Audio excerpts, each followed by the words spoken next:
right, welcome everyone to our OKLIS session on digital media. OKLIS is the Oklahoma Learning Innovation Summit, and this year we've had some periodic monthly opportunities for professional development. We have today digital media. We'll hear from several people on podcasting and then also on VR. We also have some other events coming up in March. On March 8th, we will have another virtual session on online proctoring. If you're interested in that, I will put the link to that in the chat before the end of the meeting. We also have some in-person and hybrid events going on April, so keep that on your radar. April 25th and 26th, we will have opportunities for a conference at Rose State College. On the 25th, we will have in-person sessions on OER, plus different virtual meetings as well, and you can attend either. On the 26th, we'll have a full day conference with a variety of topics.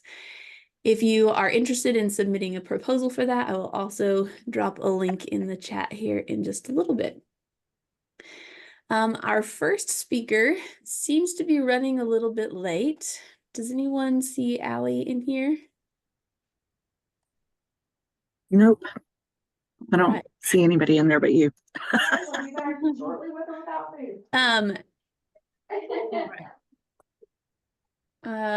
If assuming Allie is able to get here in the next couple of minutes, Allie is going to be talking to us about toddler steps in podcasting. She does a podcast for Langston University for professional development. Sephra, is there any chance that you guys might be able to start earlier if she doesn't make it? Nick actually is not able to get here just yet, but I think he will be here soon. So I'm texting him to see if he's still on his previous meeting or when he might be able to get here. But at the very least, I can start without him if I need to. Okay. So we're waiting to hear from Allie. Hopefully we will hear from her in just the next couple of minutes. If you all could give us just a couple of minutes, I'll drop some of the links in the chat for the events that I just mentioned, and then we'll get started with something in about 2 minutes.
Sure, distracting.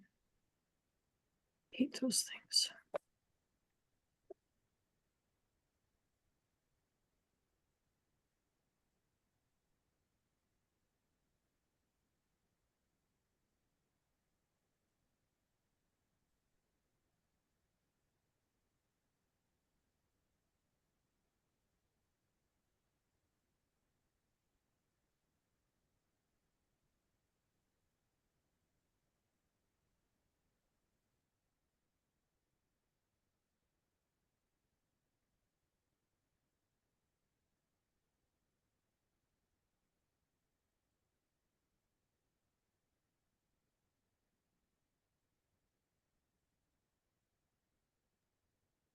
All right, so in the chat, we have a flyer for the April event for OKLIS. We also have the registration link for the online proctoring session that will occur March 8th and a proposal form for the April sessions of OKLIS as well. I have not been able to hear from Ali. Sephra, do you think you could kick us off with a little bit of a soft start? Sure, I can do that. Um, so I'll let you know sort of what we're planning to cover and what I know of what Allie's going to cover. And then if Allie is not here, I can go ahead and start my presentation. So Allie is planning to cover, I think, um, a little bit of how to do the recording process, but mostly she'll be talking about how to actually manage getting podcasts uploaded into a feed and things like that. And then Nick and I will be talking at a little bit more of an intermediate level. However, Nick and I have both taught at the Academy of Contemporary Music, ACM at UCO. I am no longer there. I'm at OU now. But we are planning to just sort of scratch the surface on some of this stuff because we're not sure where you all are as the audience. But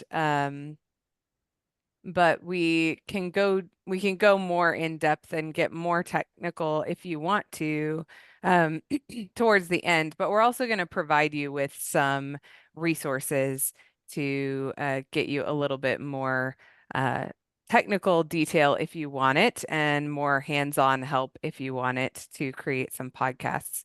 I'm also going to talk about some of the learning benefits and that side of things, since my work now is as an instructional designer.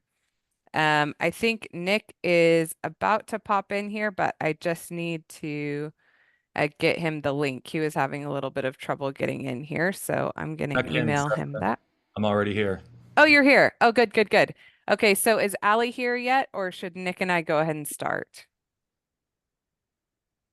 If you can go ahead, I am trying to reach Okay. her still, but haven't been able to. Could you give Nick permission to share his screen if he doesn't have it already? And I think he'll be running our slides for us. Awesome. All right. So, like I said, we're going to talk about intermediate level podcasting, um, specifically some audio considerations and how to teach with sound. So, my background with podcasting specifically is mostly within courses. I've used podcasts as a teaching tool and as an instructional design tool. Nick, do you want to say a little bit about yourself? We're seeing your slides. I see them. I am sorry, it's hard to unmute my microphone while I'm Oh, doing. you're fine. But yes, Great. my name's Nick Poss, and I'm an artist in residence at ACM, and I work with our micro credentials. And I started. I've been using podcasts as an educational tool in my classes for a long time, and just personally, I've really enjoyed using podcasts to learn new things. And and yeah, so that's kind of my background there. Cool.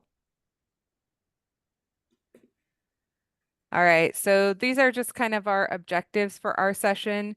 So we want to help you identify some sources of inspiration for podcasts, help you a little bit with choosing formats for different types of podcasts, how to create some audio recordings, of course, talk about the benefits for teaching and learning, and then help you find some ways to take your skills to the next level if you want to go a little further with it. So I think the first thing we're going to ask on the next slide here is for your thoughts about what you enjoy in a podcast. So we're just going to put it in the chat for now, and maybe we'll talk about it if we have time at some point. But I do want to hear from you all about any podcasts that you like, specifically educational podcasts, if you have some of those, and what it is that you think, why you like it. This could just be a little short, sentence or so about what you like about it. And while you're thinking about that and putting some things in the chat, um, I'd like to show you one of my favorite podcasts. So This is a podcast called Radio Lab.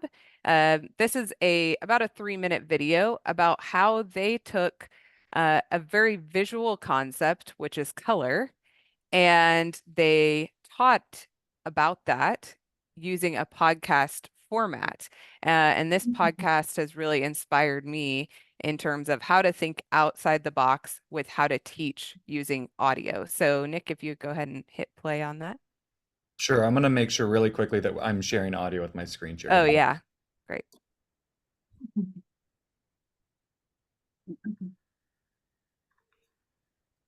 Of course I wasn't. Okay.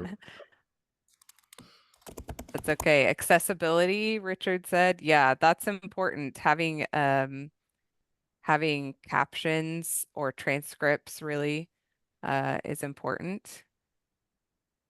Yeah, Shirley said enjoys listening on the go and having a variety of topics. Kate, I listen to true crime too, especially criminal. Phoebe Judge's voice, man. Okay. Yeah, these are great. Oh, Cult of Pedagogy. Yes. I love that podcast. Absolutely. Okay, I think we're ready. All right. 3, 2, 1. Ultraviolet, really ultraviolet, super duper ultraviolet. All right. So we did purple, red, orange, very, very red. So the idea is that we're doing a show on colors, which one of the segments in this show is a sort of a fantasy scenario of like you've got many different creatures looking at the rainbow.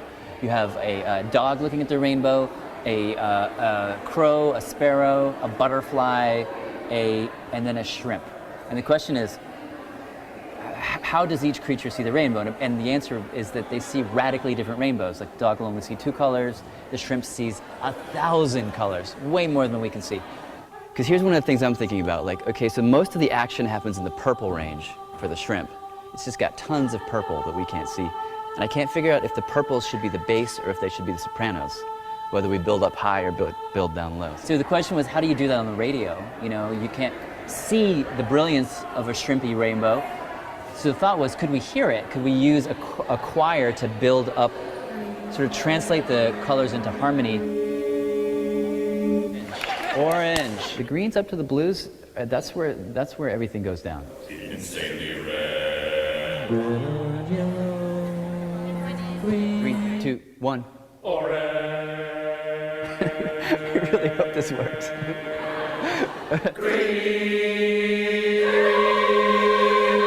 Let's just hold a bunch of notes. Are we recording? We got that whole thing? All right, awesome. You guys are no joke. In terms of like the sort of color posse in the rainbow, greens are not to be messed with. So sort of take that into your soul, deep into your soul.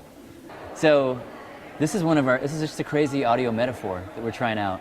Did everybody get that? M-A-N-T-I-S. Shrimp. Mantis, like praying mantis. Mantis, shrimp.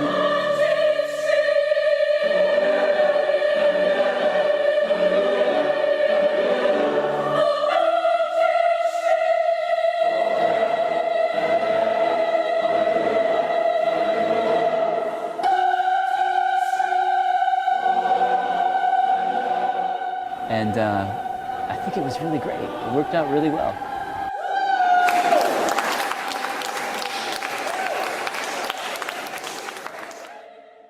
Yeah, so I wanted to share that because I thought it was such an interesting way to think about how we can teach something in a different format. We're so used to using things like visual icons and things like that, which are really valuable, but we can do the same sort of signposting and the same sort of showing the depth of an idea. In this case, you can sort of hear the density of the color range that each different type of animal can perceive. So, there are ways to teach almost anything, I think, with audio if you want to. So, all right. And I think 3, now 2, Nick's 1. going to talk. Whoop, I think Nick's going to talk now about some of the formats. Yeah, go for it. Yeah, so before I dive into the formats, I want to take a step back and kind of acknowledge that even though this is a new and relevant industry. It's really based off of some old content delivery methods. Like whenever I think about podcasts, I just think about old radio dramas or audiobooks or NPR programs. So it is like the way that we access it is new, but really the format isn't that new. But what's also interesting too is it's this really growing market. I was looking up some numbers this morning, and from 2019 to 2023, the global listening population of podcasts grew from 219 million to 512 million. And so we're seeing an average of about like 13% growth year after year for podcast listenership. So our students, and really students of all ages, this has become a really relevant delivery model to them. So I've been experimenting with using this in my class. And so I'm going to talk a little bit about some formats that I've observed, or maybe just really the two big categories of podcasts at the top here. The first one is an interview-oriented podcast. So how many of you all are familiar? Well, I guess I'm sure there's some familiarity with Terry Gross and the program Fresh Air. This is a similar format to that. But if you're teaching a particular topic and then you have an expert in the field that can come in, they can answer particular questions that you prepare. And even though the equipment side of this, which we're going to get into in a little bit, can seem daunting at first, with an interview, it's as simple as recording a voice memo on your phone. And I say voice memo because that's the Apple program, and I'm sure that there are Android equivalents, but it's surprising how good the audio quality is. And in this case, you can just press record, set a phone between you and an interview subject, come with a set of questions, and then posting that for your students to listen to is a really valuable learning tool, and it creates these different perspectives that you can give them related to the content you're delivering. So one of the strengths of the interview format is that it requires the least amount of prep. There are some, you can take this a step further as well. A really interesting format to experiment with is doing an interview, but doing it in a way that your questions aren't there. So it seems like the expert is just talking off the cuff and talking about what they're knowledgeable of, but you're able to direct them in whatever way is going to benefit your students.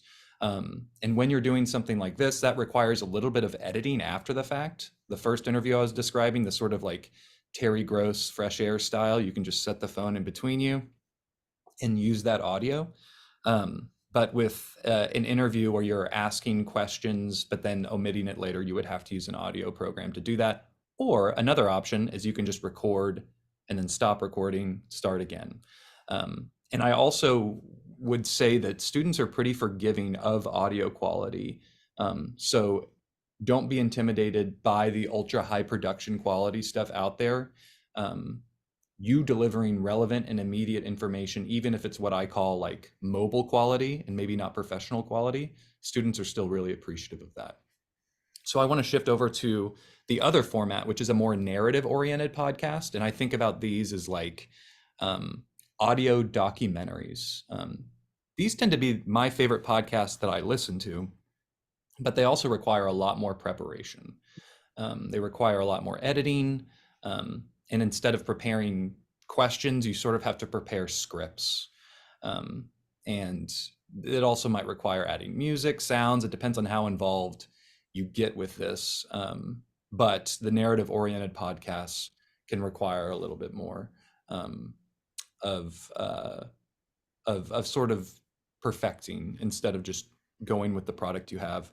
But one of the cool things about a well done, well produced narrative oriented podcast is that it doesn't, like in the future, it can have a lot of staying power, and you can update the little parts that need to be updated depending on how information changes in your particular field, but you can still keep all the parts that are relevant. And that tends to be something that you can use year after year after year. So it takes a lot of time on the front end, but it might save you some time as you continue.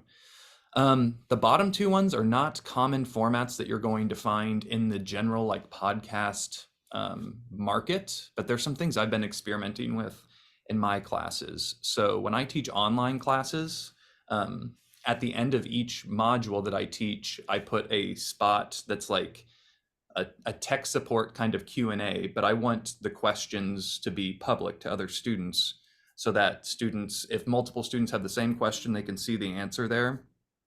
And also if maybe they didn't think about utilizing something, a particular software. I teach a lot of software programs. They might not have thought about utilizing a software in a particular way. And so when they see students asking about that, it sort of opens their mind to the possibilities of those applications. So anyways, I've been asking students at the end of modules to submit audio recordings of questions they have. And I can take those audio recordings and then address them in a podcast format. In the sense like I'll sort of use their questions to interview me about how to approach these situations. And what I like about it is that the students can listen to these things. In my particular online class, when we're learning this software program, they can listen to it while they're looking at the program. So they don't have to look at a video, switch to their program. They can sort of, they can focus on their work as they're getting some feedback on it. Another podcast format we're experimenting with is like really specific instructions through a particular process. And so another example of that would be creating circuits with breadboards, which we do in a few of my classes. And if you look at a picture and then have to match that picture to your breadboard, it can be a lot of back and forth, and students tend to miss slots by one. And what I mean, just to kind of show you what we're looking at here, I've got one. But it's a lot of like little patches and into particular spots. But with a podcast, I can tell them take chord B to slot C2. And then they're hearing that in their ears and they're looking at their board. And then I'll walk them through like, okay, double check that C2 is connected here. And then if this is all connected, your light bulb should go off. But you might sort of, if you're interested in incorporating podcasts into a course, you might think through some processes that your students go through or have to learn that they could learn by listening rather than seeing that demonstrated. Yeah, and to add on to that piece, to go a little bit of a different direction. So Nick was talking about ways to present information with podcasts, right? And I'm going to also talk about a couple of ways that I've seen people use podcasts, or that I've used podcasts for assessment for students or activities for students. So a typical one is to have your students interview someone like an industry expert. This tends to work really well for industry overview types of courses, so that students can take these conceptual ideas of how an industry works and then get a connection in the industry, do some networking because they have a class project, but also get some real concrete ideas of how this industry works in the real world with a professional. The other piece is more assessment heavy, which is where students are acting as a guest on a podcast. And I had a colleague who introduced me to this idea, and I thought it was really, really cool.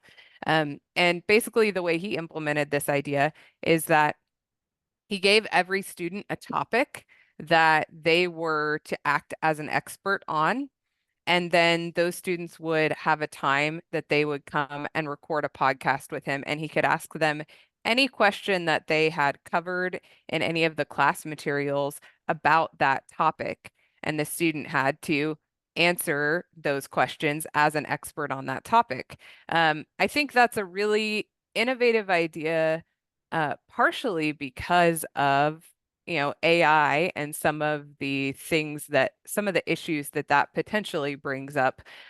This is a way to give students sort of an oral examination on a specific topic. And then students, this is something that may or may not end up being published, depending on typically whether the student is comfortable with that or not. But if the student is comfortable with having that published, the cool thing is that it can pass along to the next cohort of students. So next time this class is taught, you can use those podcasts as a teaching tool for your new students on those topics, and then choose new topics for the new students to create content on.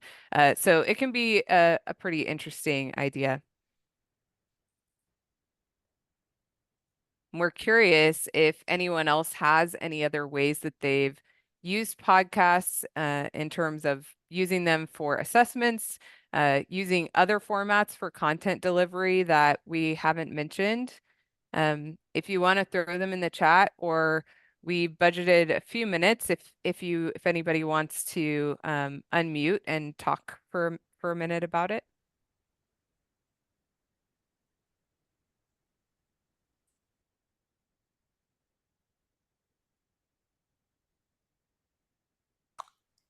Really just wanted quickly. to Oh, go ahead. Sorry. I just wanted to get a little bit of clarity in the definition of podcast. So myself being from a video production background, a lot of these things are things that could easily have video in them. I know kind of what I think we all might have a little bit different definition of what we view as a podcast. So are you, I know like Nick mentioned specific examples of 100% audio only so the students can focus on what they're doing, listening to that in the background. Do you ever consider video to be podcast as well? So yeah, I know that there are certain there are podcasts that they have a video component, or they might be posted as video. Like there was an experiment with video in the podcast field, and some podcast platforms can host video. Like the Apple Podcast platform, from what I understand, can host video as well. In this presentation, we're focusing on audio only podcasting. But I think it's good to acknowledge that podcasts, especially podcasts that have been created to maybe aren't being distributed as educational assets, but more as like something for the market. They tend to have video recordings of the podcasts, and whether or not that's posted on the podcasting platform, be it like Apple Podcasts or the other popular podcasting platforms, they tend to use the videos for social media promotion, but then also to have the podcast available on YouTube as well.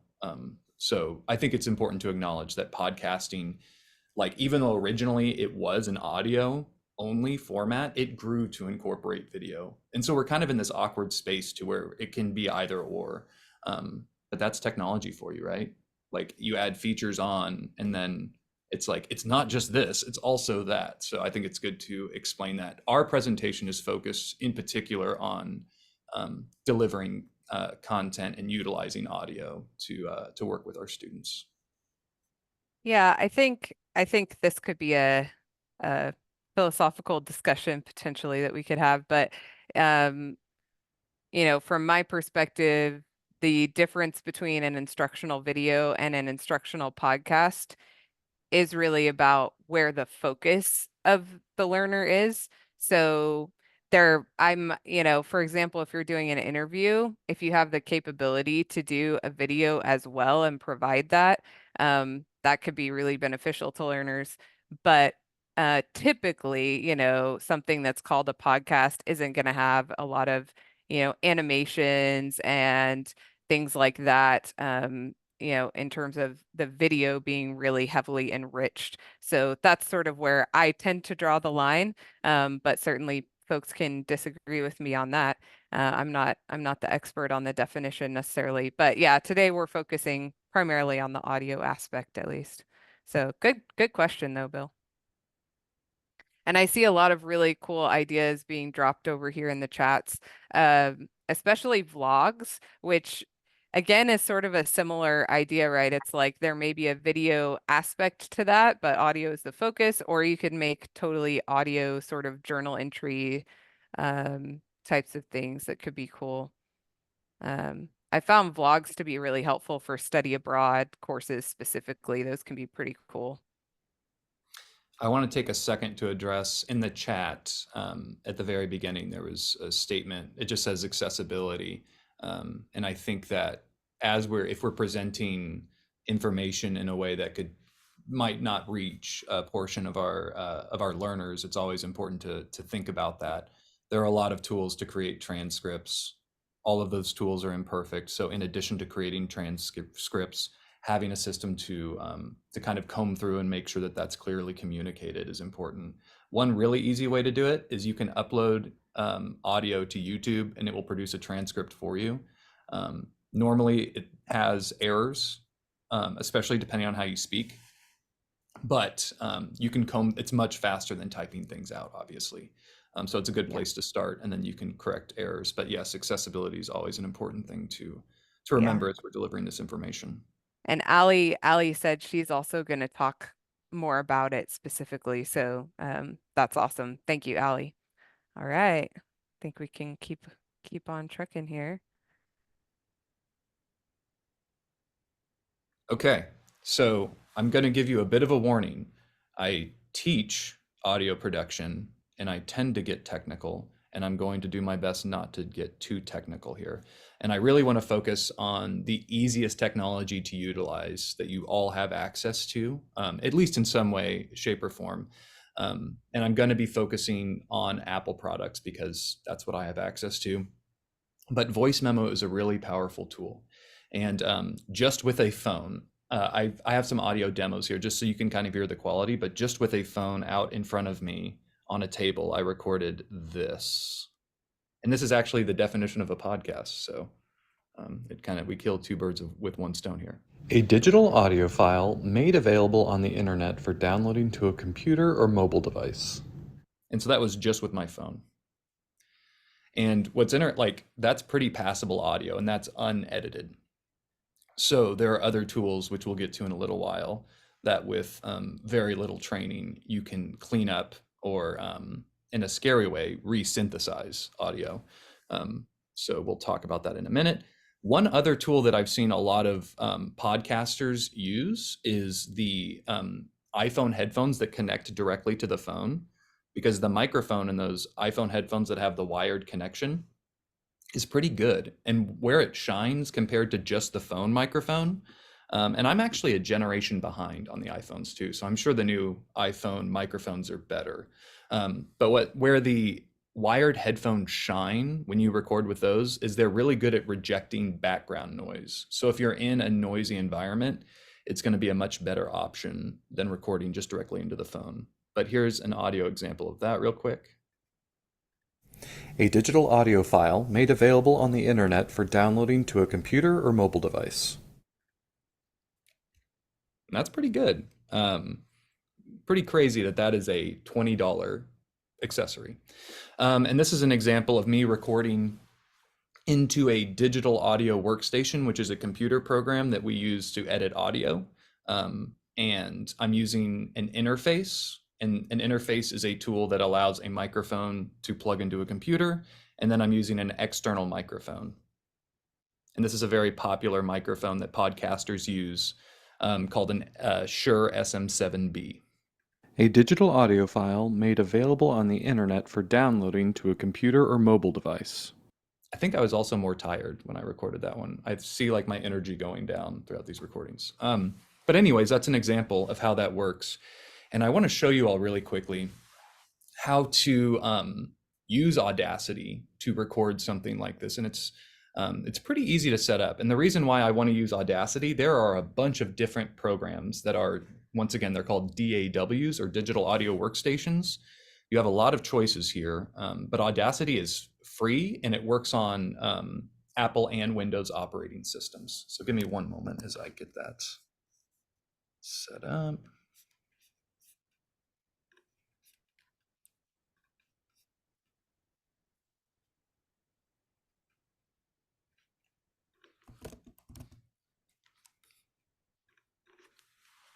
While Nick is getting that set up, I want to do a small plug for my most recent favorite online DAW, which has a lot of limitations, so that's why we decided not to use it. But it's called BandLab, and the really cool thing about that one is that it's all online, so you don't have to download anything. The negative side is its editing capabilities are very limited. But you can, for example, collaborate with someone else really easily online using that tool. All right, Nick, go for it. It's a really cool tool, and you can imagine what the conversation was like when two audio nerds were arguing about which DAW to present. It got pretty heated. But anyways, here we are with Audacity. And what I love about it is that some of the features that you kind of have to dive into these programs to find, it just has as big buttons available to you. So one of the more confusing things is just figuring out how to get sound into your computer. So here, if you click here, it's going to show what your recording device is. So this allows you to select on your computer where you want the audio to come from. In my case, like right now, the only thing that I can pull from is my computer's built-in microphone. But if I was to connect, and I don't have an interface that isn't on a rack, but if I was to connect an external interface to plug a microphone into, I would also see that here and I could access it. The next important thing, so if I was to hit record right now, it should create a track for me and it's going to start recording audio. So I don't even have to create a track. It just starts going. I can hit stop here, and then you can click around in here. It's pretty user friendly. And if I hit play, track for me, and it's going to start recording audio. So it's already recorded what I said into there. Now, if you're working and maybe creating a more complicated narrative oriented podcast, you're going to want to be able to edit and work with this audio. And you'll find that all of the commands to edit are here in the edit menu. So this is where you can find a lot of the cutting, copying, pasting, things like that. And the other thing too is this little cursor changes where your playback starts. And I always forget this because all DAWs work like this. So I just do it by just, knee-jerk reaction. But if you hit spacebar, you start playing wherever your selection is. So that's a really easy way to navigate. But if you don't want to do that, don't remember to, you can always just use these symbols up here that we're all familiar with. Yes. I just want to mention something really quick, which is that something you might notice in that edit menu is that almost all of those pieces like copy and paste and cut, the shortcuts are actually the same as using a word processor. So if you're used to copying and pasting using Command C and Command V in Word, the same for a DAW. And that's actually true for most audio workstations. So that kind of stuff can kind of be helpful to make it a little bit easier. Very good point. Yeah. And I want to show you all one other thing real quick, which is once you've recorded things into here, you have to get it out as an audio file, and you might have multiple tracks that you've created, and you can go over here and add a new track. Maybe you've recorded a voiceover here, but then you want to add a track that you can have a little bit of a blurb from an interview or something you've pulled off of the internet, and you can actually just click and drag audio into these tracks as well. So you can take audio from folders and click and drag them in here. That's not a problem. But once you get to the point to where you've put all this stuff together and you're ready to export it, all you have to do is make a selection, and the selection is going to determine your start and end boundary of your export. And then if you go to File, Export Audio, and you're going to have a bunch of options here, but you don't need to be concerned about any of these. Like there's just one format that really makes sense to use, and that is a WAV file at 44.1. If your LMS or wherever you're uploading it to is telling you that the file is too big, then you can come in here and make it an MP3. But you don't need to worry about all these different types over here. Just think about WAVs and MP3s. WAVs are the bigger ones. They have higher audio fidelity. MP3s are the smaller ones. They have a lower audio fidelity, but they're still really easy to listen to. And I won't get nerdy about the codecs, so we'll skip that part. But yeah, that's an example of Audacity. Any questions about features or any of the things I just went through?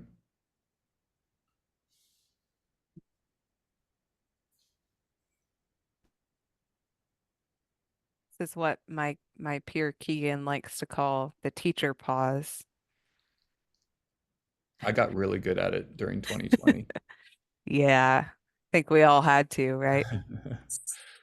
Okay, I'll go back to presentation. Okay, and then once again, one thing that I just want to revisit is Audacity is probably like the highest tier, most complicated level we're talking about, but your students will still really respond and appreciate just quickly put together audio recordings. So don't feel like you have to be, NPR level to be effective at this.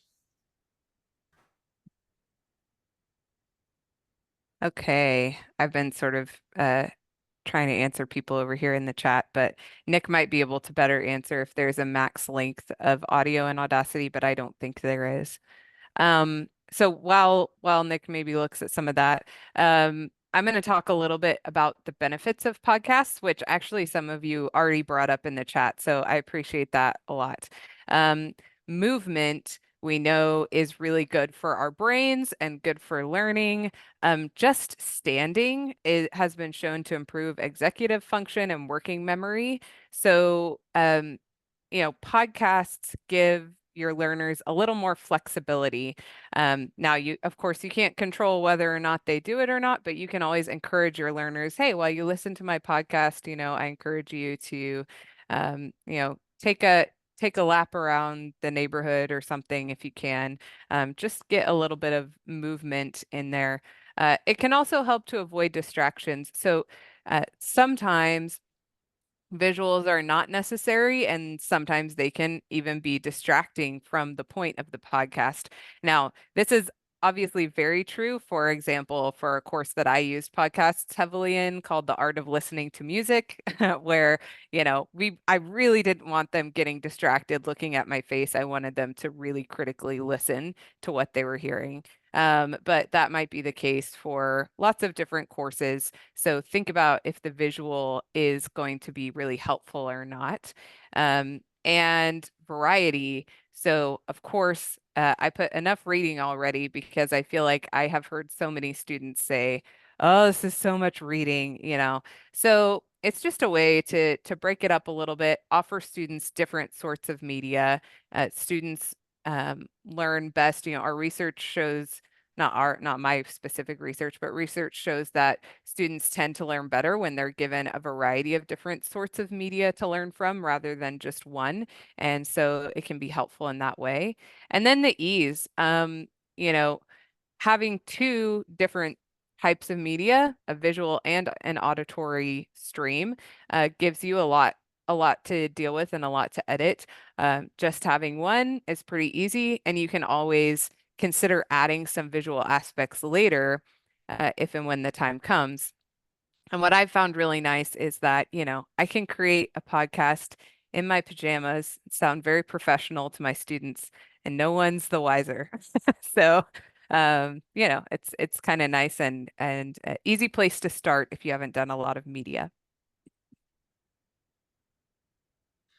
I want to talk about some areas where if this is if you want to dive deeper and develop some of your skills with creating podcasts or editing audio, and exploring like what's possible with this format.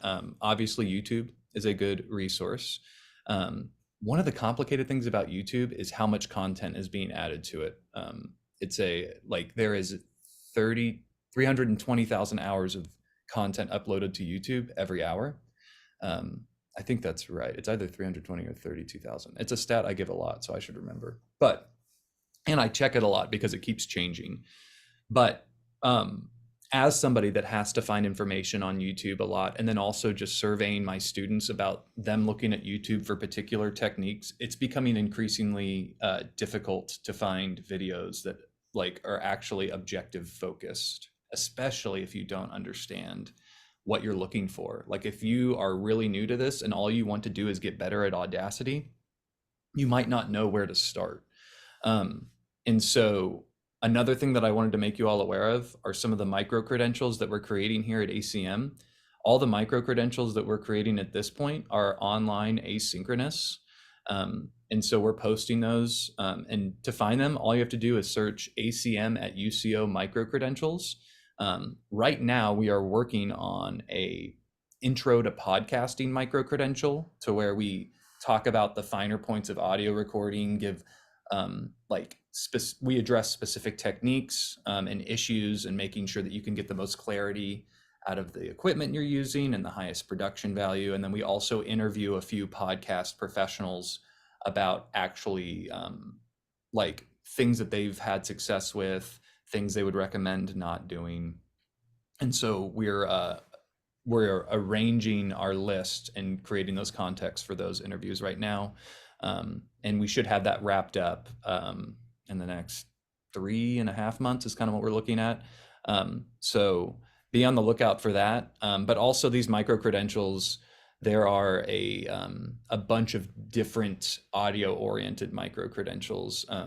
And so really anything related to the entertainment industry that are online asynchronous tutorials, we're putting them here and working on creating more and more all the time. Another thing that you should be aware of, and I'm going to provide you all a document with a link to this, but there's a lot of Creative Commons music out there that you can use. And a lot of it's really good. I was just kind of going through the links the other day to see what was available, and I was like, man, this is awesome. There's some really cool stuff out here. But the issue is, if you don't use Creative Commons music, your media can get pulled down from certain platforms. So it's just to avoid the headache, really, without getting into the legal stuff. It's like, once I finish and post that content, I don't want it leaving. Using Creative Commons music is a good idea. I'll provide you all with a link for that.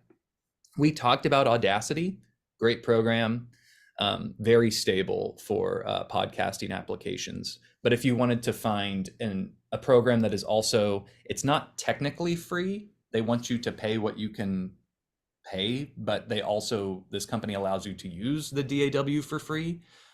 Reaper is a DAW with more audio possibilities. And so I won't even tell you what they are, but if you find that Audacity is limiting, Reaper opens up a lot more possibilities. And then once again, this is just the tip of the iceberg as far as what's possible with DAWs, but I'll get too excited talking about that if I keep thinking about it. I do want to move on to 11 Labs.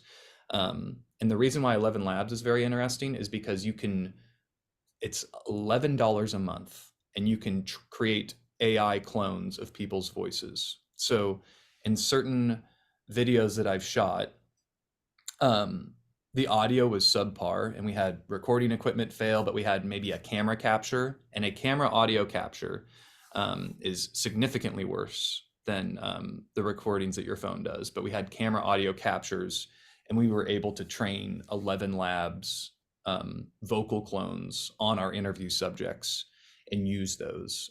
It takes a little bit of finessing, especially if you're doing that for really long clips, but it's really helpful if you have a good interview and maybe there's a section where the audio cuts out and you need to replace it. This is the Wild West at this point, using 11 Labs and what is like ethically appropriate. But me personally, I always contact my interview subject and let them know that I've used it.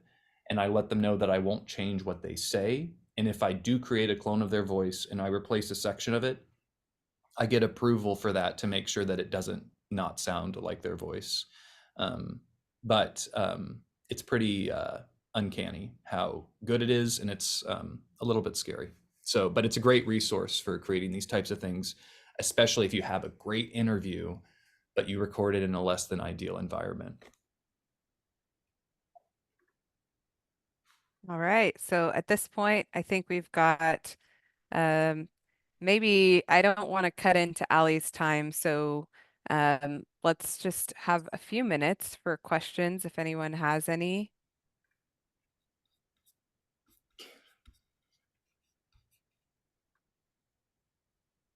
I noticed that Ali mentioned the ASU podcast webinars.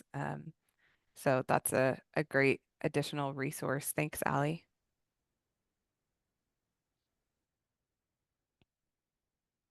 I have a question. Go for it. Yes, sir. Now, for the broadcast in a general, so what the longest time I can make it? So, from the perspective of some of it depends on where you post it, and it can also depend on your membership tier where you're posting it. So, one thing that I didn't mention is I guess some of the assumption in our presentation is that a lot of instructors are going to be posting this in an LMS. You could also post it as a podcast in a podcast feed, and then it will be dependent on the particular podcast distributor. The one I've used in the past is Podbean. And I've uploaded up to an hour and a half audio on there, and I've never been hit. But I also think it depends. It's not necessarily a length, like a maximum length for one post. It's how frequently you post in a particular month. So it also has to do with data. So in relation to that, if you're posting WAV audio files, you might have less that you're able to post than with MP3s because those files are going to be smaller. So that would be one consideration to make, but we're talking about like I haven't run into limitations on that. So if you're creating that much content, that would be a different conversation.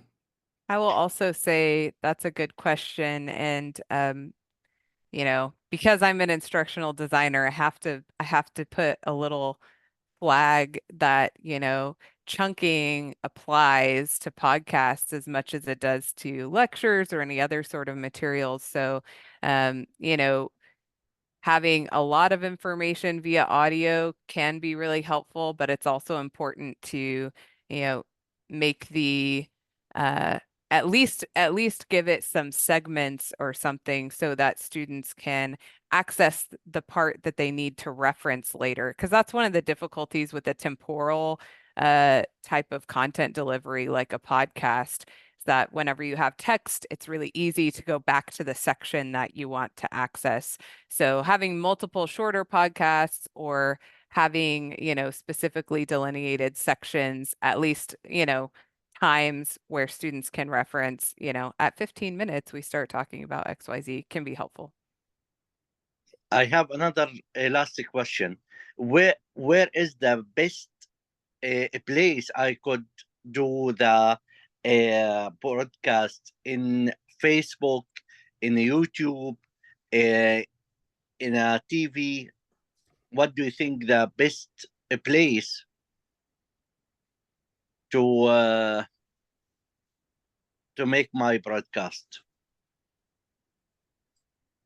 So I'll say that if you're wanting to post it in a way that it goes to these like platforms outside of an LMS, I haven't done a ton of experimenting just because I've always been happy with using Podbean, and I'll show you what that looks like. I've actually linked to it in the one sheet. But this website has been really consistent about just keeping up with things, and I've never run into any issues. But I last time I uploaded something to it, it didn't automatically upload to YouTube. So that was a separate upload process. And I think just because of the nature of YouTube, that becomes a separate upload process. And there might be other platforms out there that do that that I'm not familiar with. It's a really growing space, podcast hosting, because of the money involved now. The prediction is that in 2024, podcasting is going to be a $4 billion industry. Oh. And so people are rushing to get involved. And that's going from 2023. It was sort of assessed as a $2 billion industry.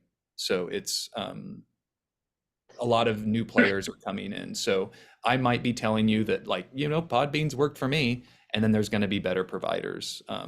But yeah, Podbean is the one I've had experience with, and it's been positive. Okay, thank you. Absolutely. Zephyr and Nick, that was excellent. Thank you so much. I'm going to go ahead and we're going to switch gears, but we're still on podcasting. So everybody stay tuned. The next one is going to be Allie Sharp.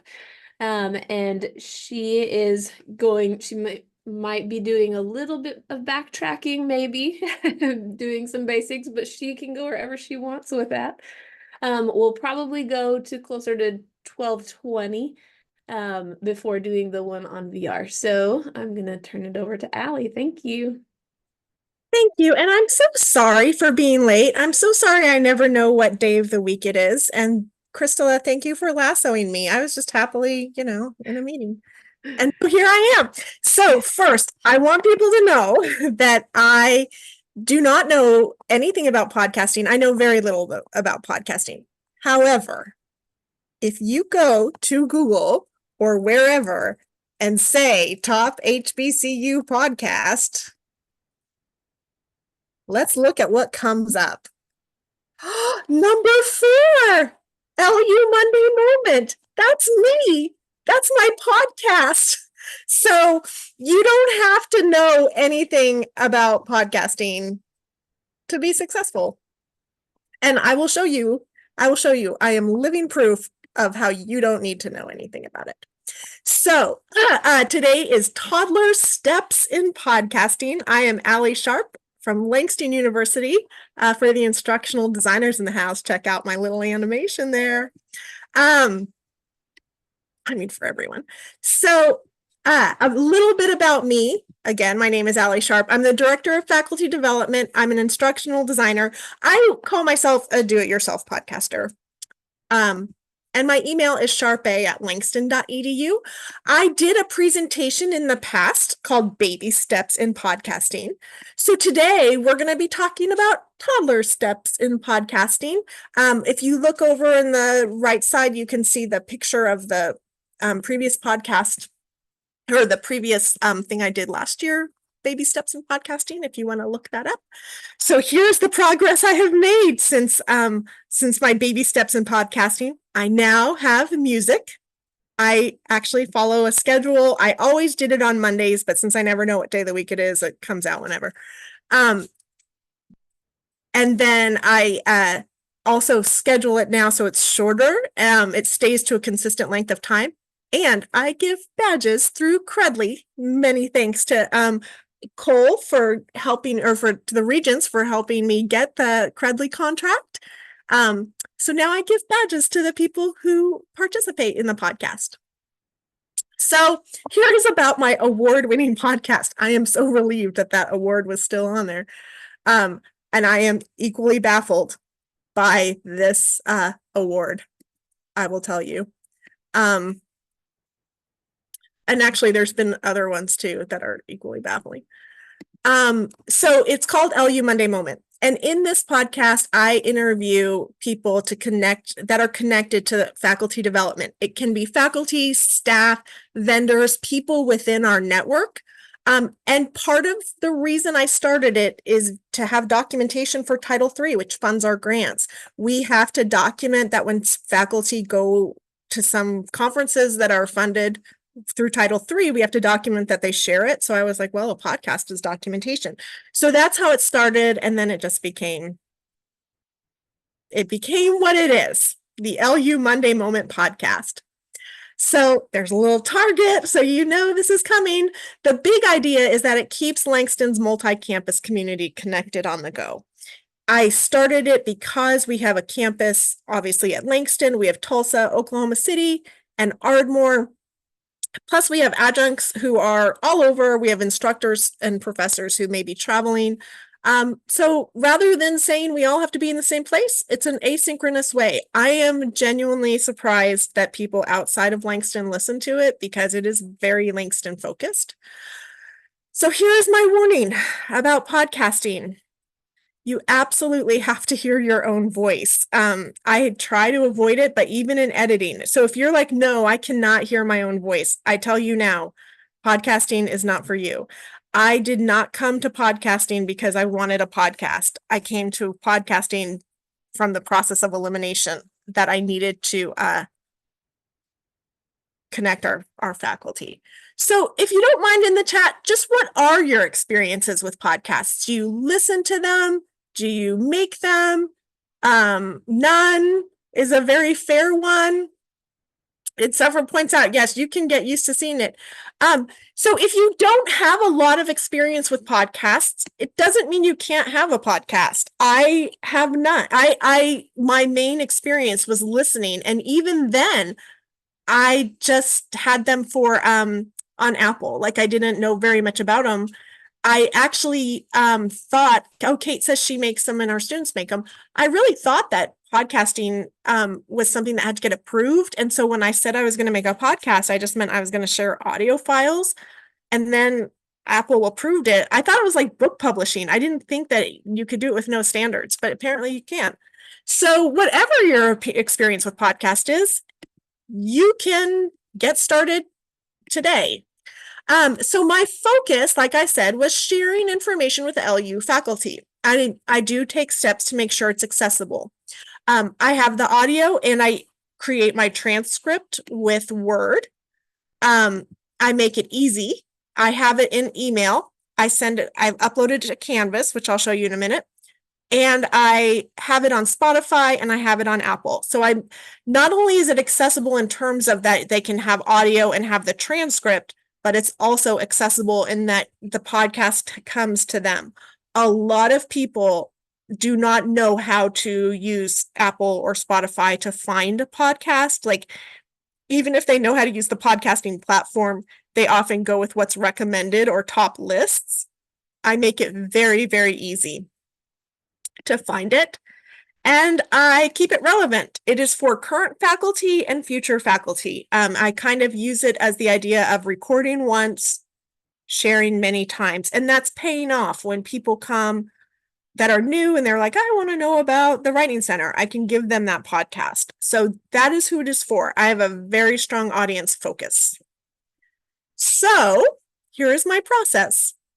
I do not use any of the fancy tools. My steps to my do-it-yourself podcast. I do our interviews on Zoom or Teams. I do have a room at Langston where I can do it, and Daniel Thompson, our professor, showed me how to set it up. But I generally do the interview on Zoom or Teams because they generate a transcript that I can use when I edit. Then I sometimes use Adobe, but for the most part, I've been using Camtasia because it has the same tools, but it has a little box where I can type in what I want to say when I narrate. So it's easy for me. And then I upload it. First, I upload it to Spotify. Then I upload the audio to Word so that Word will generate the transcript because I find that Word is very accurate. And also because then it's easy for me to share from my OneDrive to Canvas and to our email. So when I share it on email on Mondays, on Canvas, on Apple, and Spotify. So all those places they go. The Apple and Spotify go automatically because I upload it to Spotify for podcasters and then they magically send it to Apple. So here's how the interview goes. First, I have my bookings page or the calendar. And so people choose a spot on my calendar and they're like, oh, this is when I want to do the podcast interview because they know that they have to because they got faculty development money. Or they have something they want to promote. Like this week, I did interviews about some upcoming events at Langston. And my most recent ones are with the LU Foundation, and they wanted to promote some things for giving. So people can book it. They can add themselves to my calendar. They can also just tell me, I want to be on the podcast.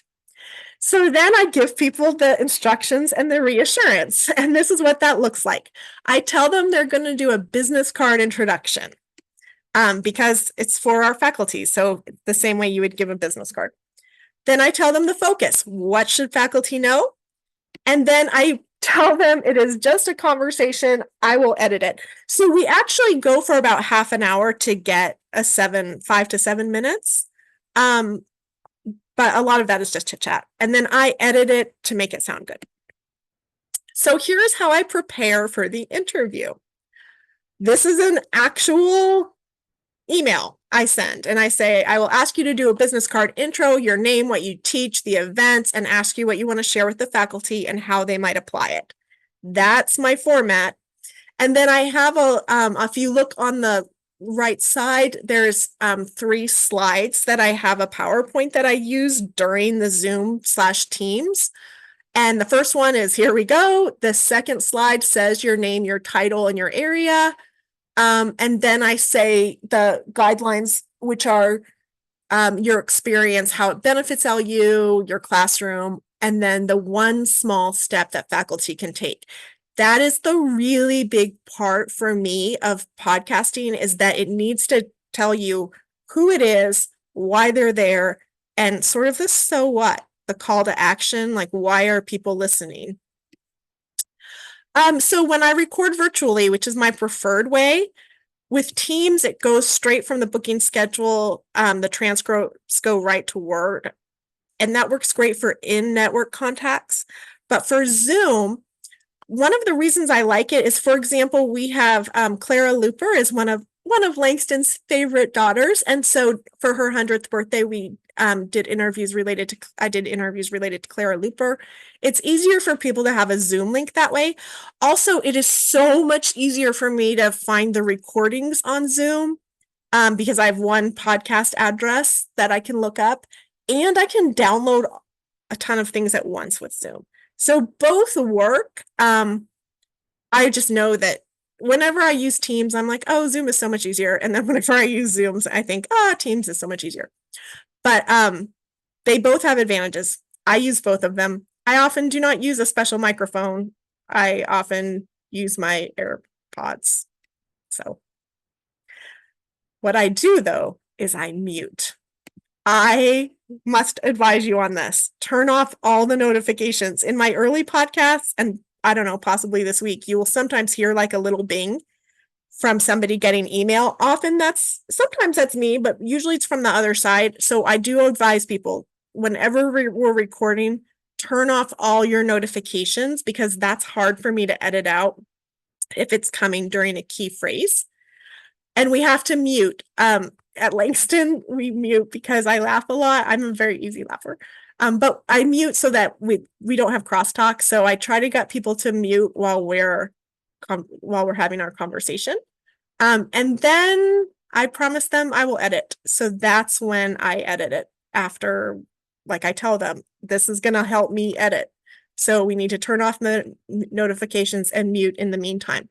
By the way, Zoom has a new feature that our Zoom coordinator told me about, where it will divide up the audio by person, because he was like, I think this would help your podcast. And I said, well, I think anything would help my podcast. So I may try that.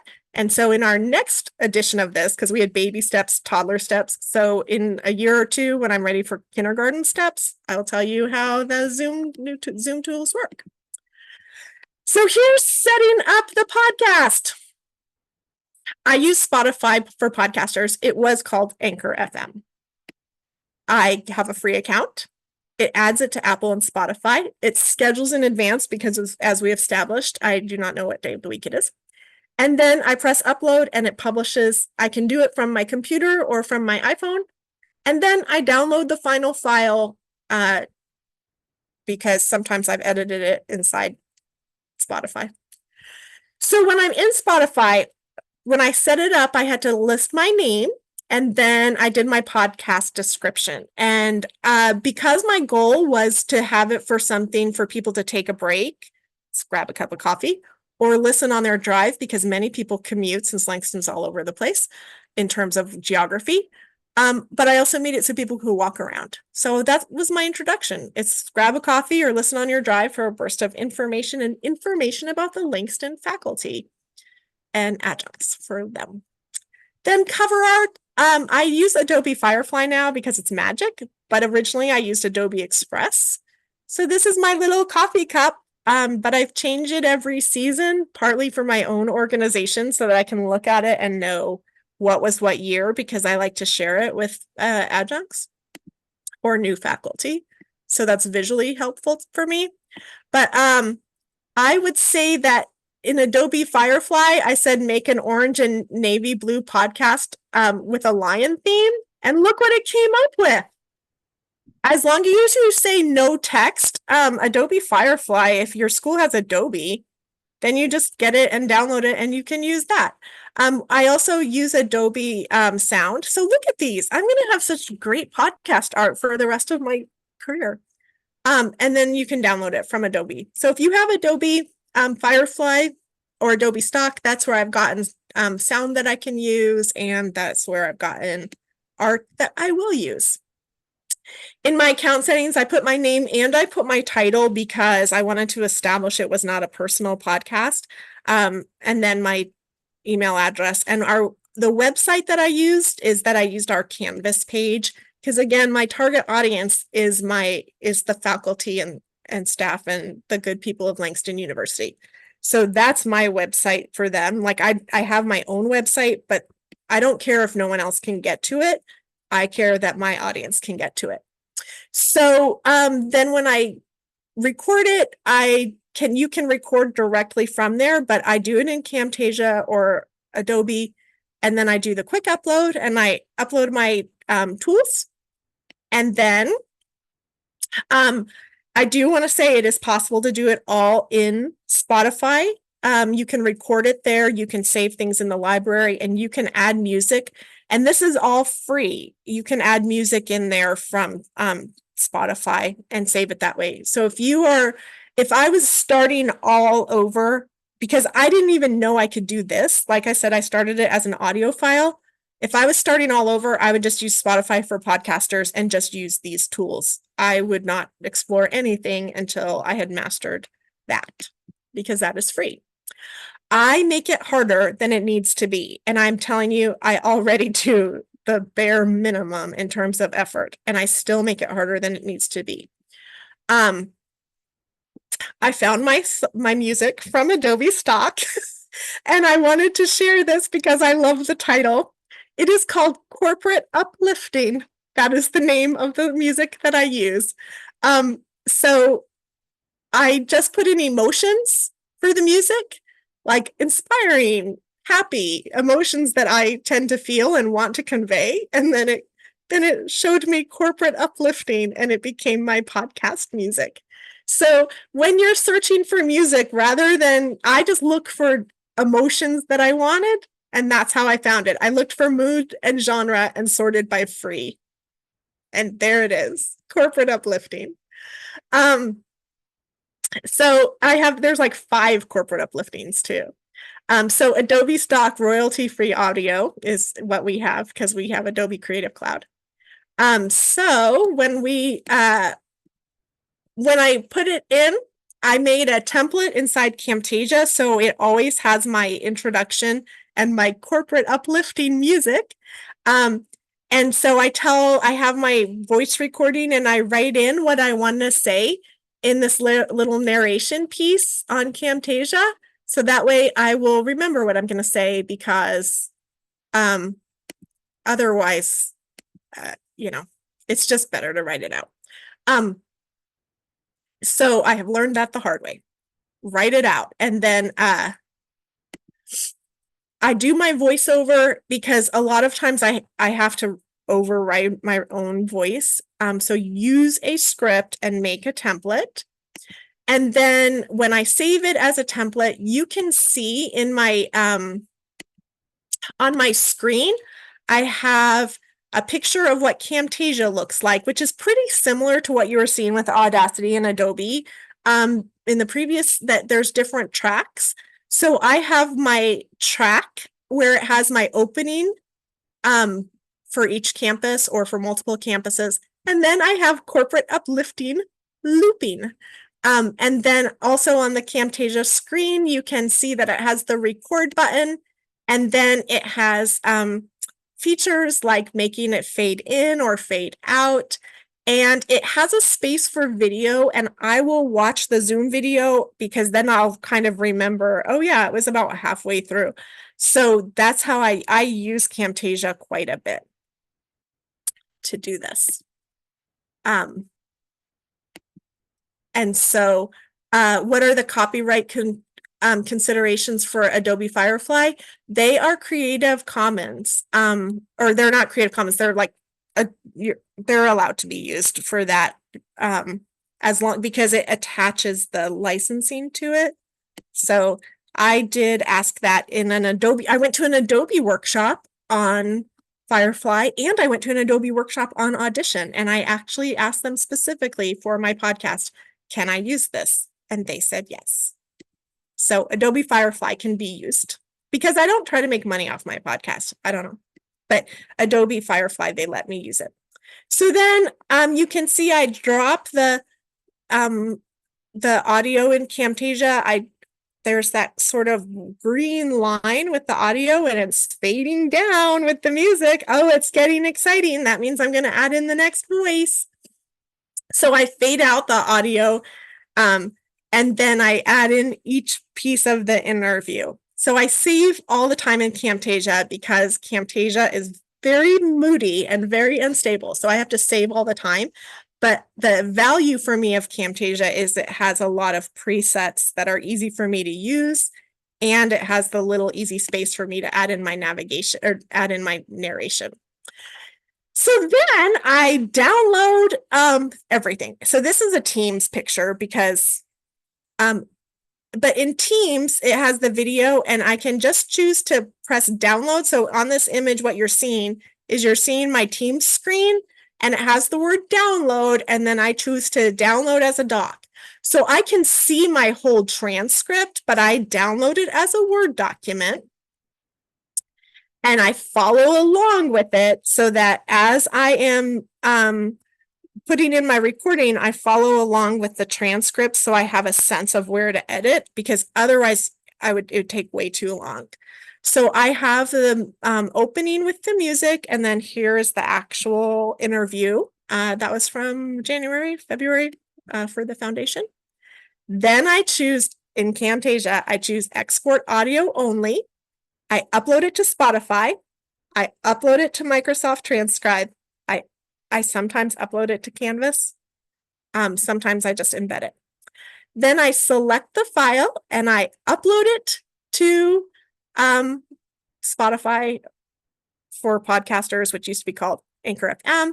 Then I write a little description and I hyperlink things so that the faculty can go to those links if they're listening to it on not in Canvas. They can still get to the important stuff. And then it goes directly to that site. So I do use that description box, and then I usually schedule it, or if I'm in a hurry, I'll say no. I make sure to indicate the content things, and then I say what season it is. And then there's the podcast, and it's ready. And I press publish, and then I copy the link, or I copy the embed code, depending which I need to use. And then I set up the transcript. And this is where we're getting into accessibility. So in this video, you're going to see that I have my, I go into Word, right? And this is Word Online. I type the file name in, and then I'm going to go into the dictate tool, which you can see that microphone says dictate.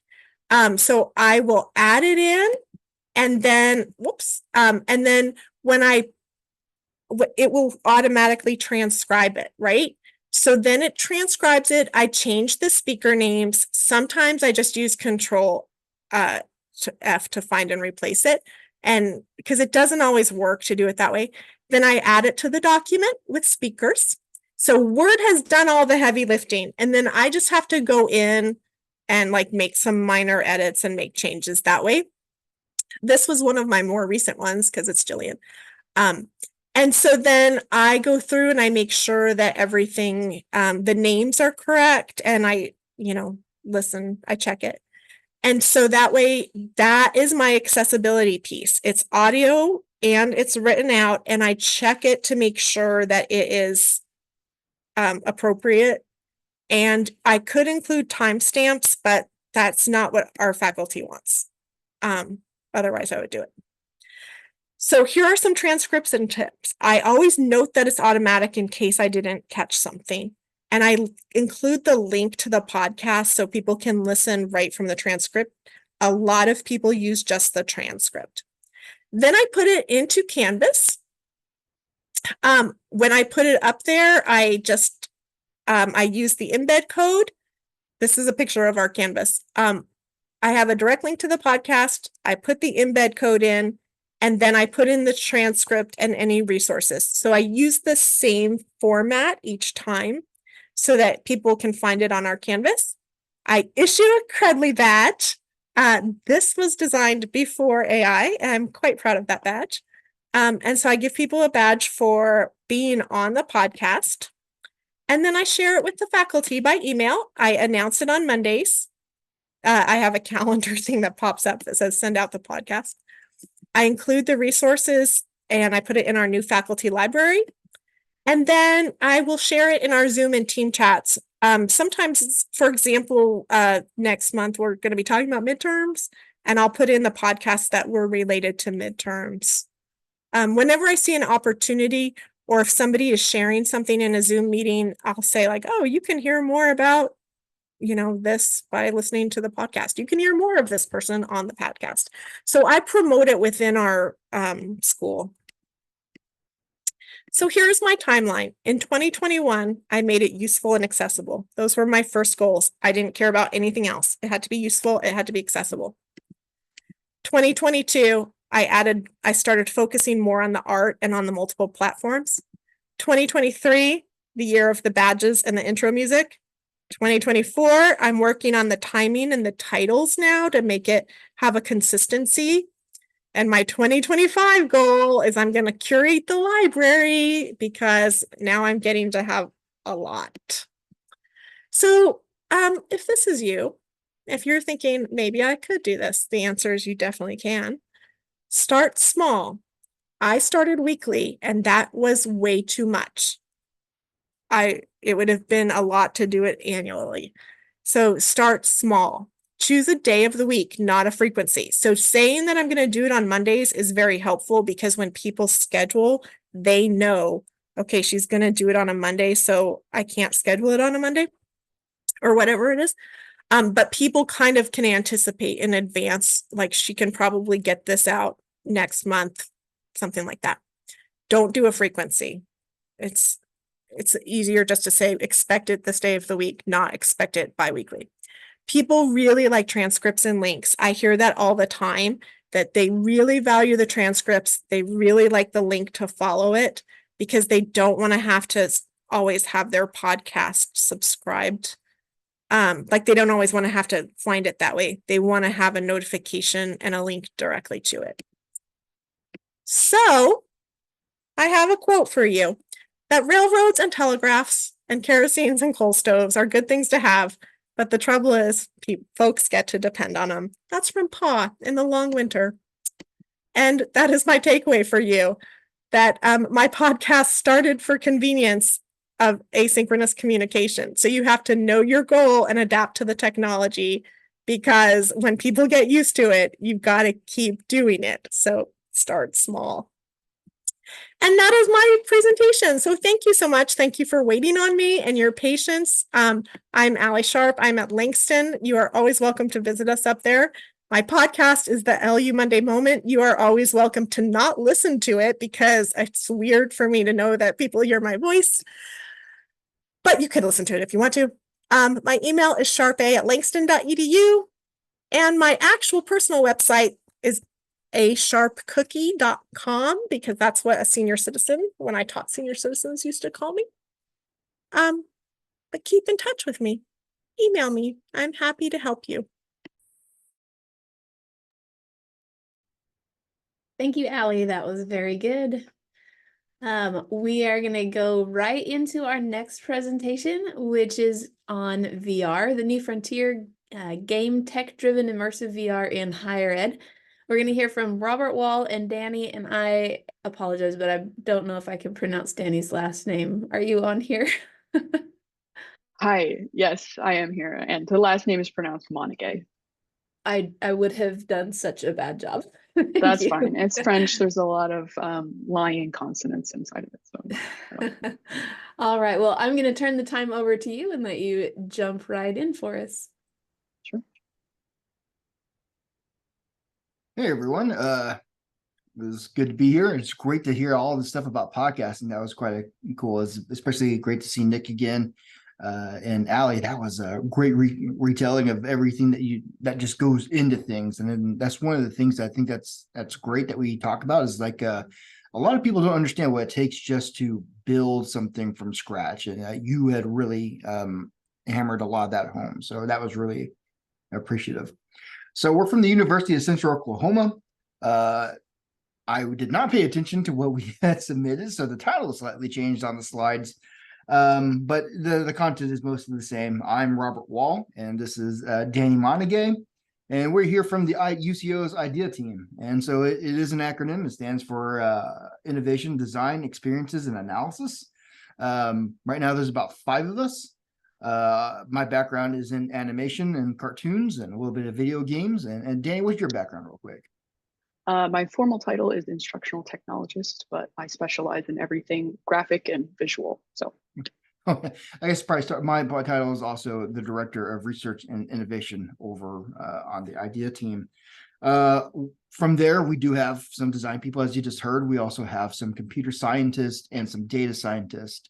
If you were to take a look at some business models around video game studios seem to be the kind of closest things to what we do. So we kind of model ourselves after that, where they combine creative design, teaching and science and analysis together into one place. And so that's how we feel we can run ourselves. So what we actually do for UCO and for the e-learning side is that we build their ideas or your ideas. We love to work with anybody that has a great idea. So, if you come up with something, please let us know. We'll kind of work with it from there. What we're actually doing right now, we build the matrix. That's actually what we do. That is pretty much a lie. We're not building anything that complicated, but we are doing some things that for some reason a lot of people think it's black magic or matrix-like. So from there, to give you a better idea of what it is that we're doing is that we build interactive experiences. That's the very first thing that we do. You can see here from the tornado system to simulations of leadership, which is what that Ford game is, to fingerprint matching for FSI and other communication tools for our e-learning students to kind of work, communicate, and learn together in different spaces. We also build multimedia content where it comes from all kinds of multimedia videos, which I think I saw Bill Aycock in here. He's one of the ones that we collaborate with. He just finished a really awesome video with a drone with us, and hopefully he got that from Drew. If he did not, please ask Drew for that. And then the biggest accomplishment that Danny and her team have finished up is these educational STEAM videos. What exactly are those? Sure. So you can kind of see the STEAM videos over on the left side of the screen here. And the way I like to describe them is similar something to an educational version of Blue's Clues. So basically what we do is we take video footage of Mariah Wilson, who is the person on the left of the screen there, and we kind of superimpose these animated characters, which is the robot and the shark that is standing next to her. And they kind of interact with the world around them and sort of just show educational content regarding sciences and maths.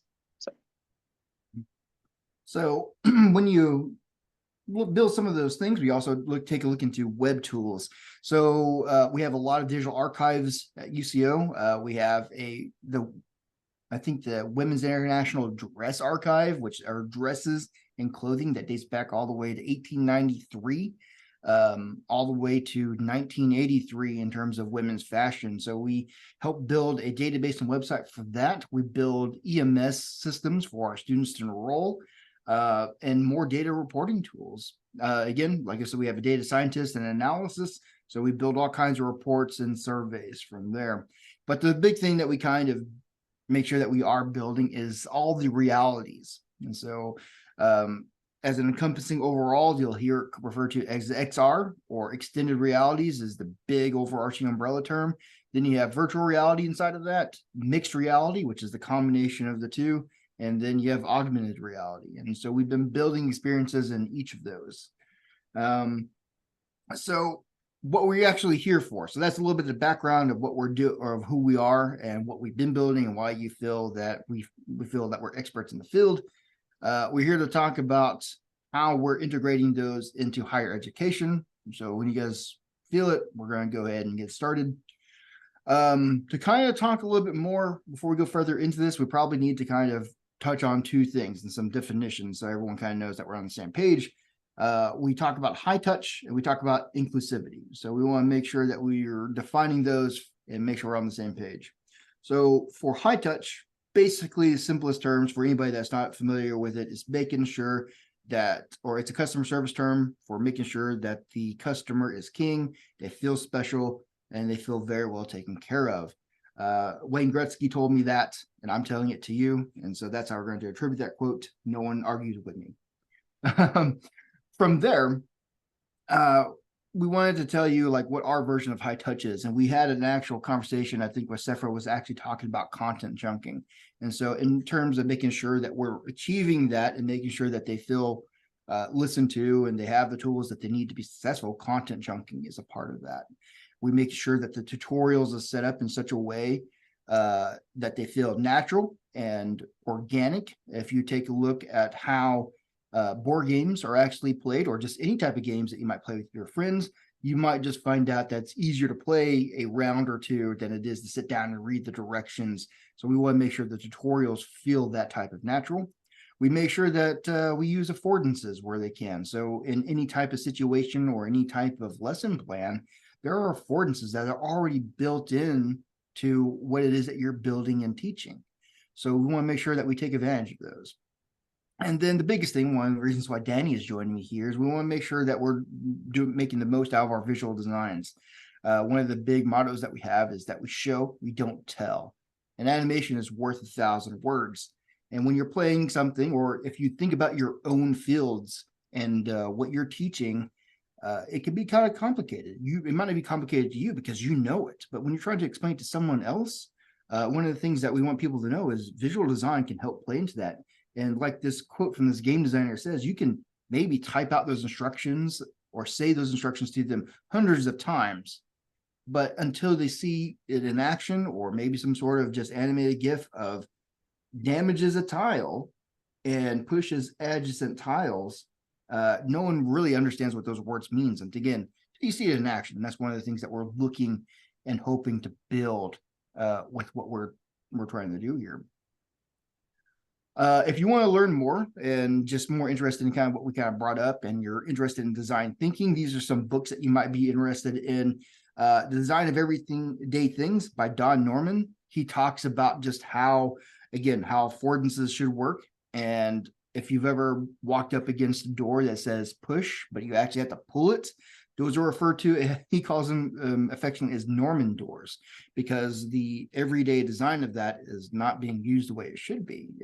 If you're going to design a push door, it needs to have push bars. And so he talks about how that all works. Another thing is Don't Make Me Think, which is just a book talking about how web design and how it should build and be useful. If you take a look at some of the websites that you just don't like to use, it's mostly because one of the reasons why it might be difficult to navigate. And he talks about things through natural life that should be easier to navigate. And one of the things that we all have problems with is intrinsically motivating our students.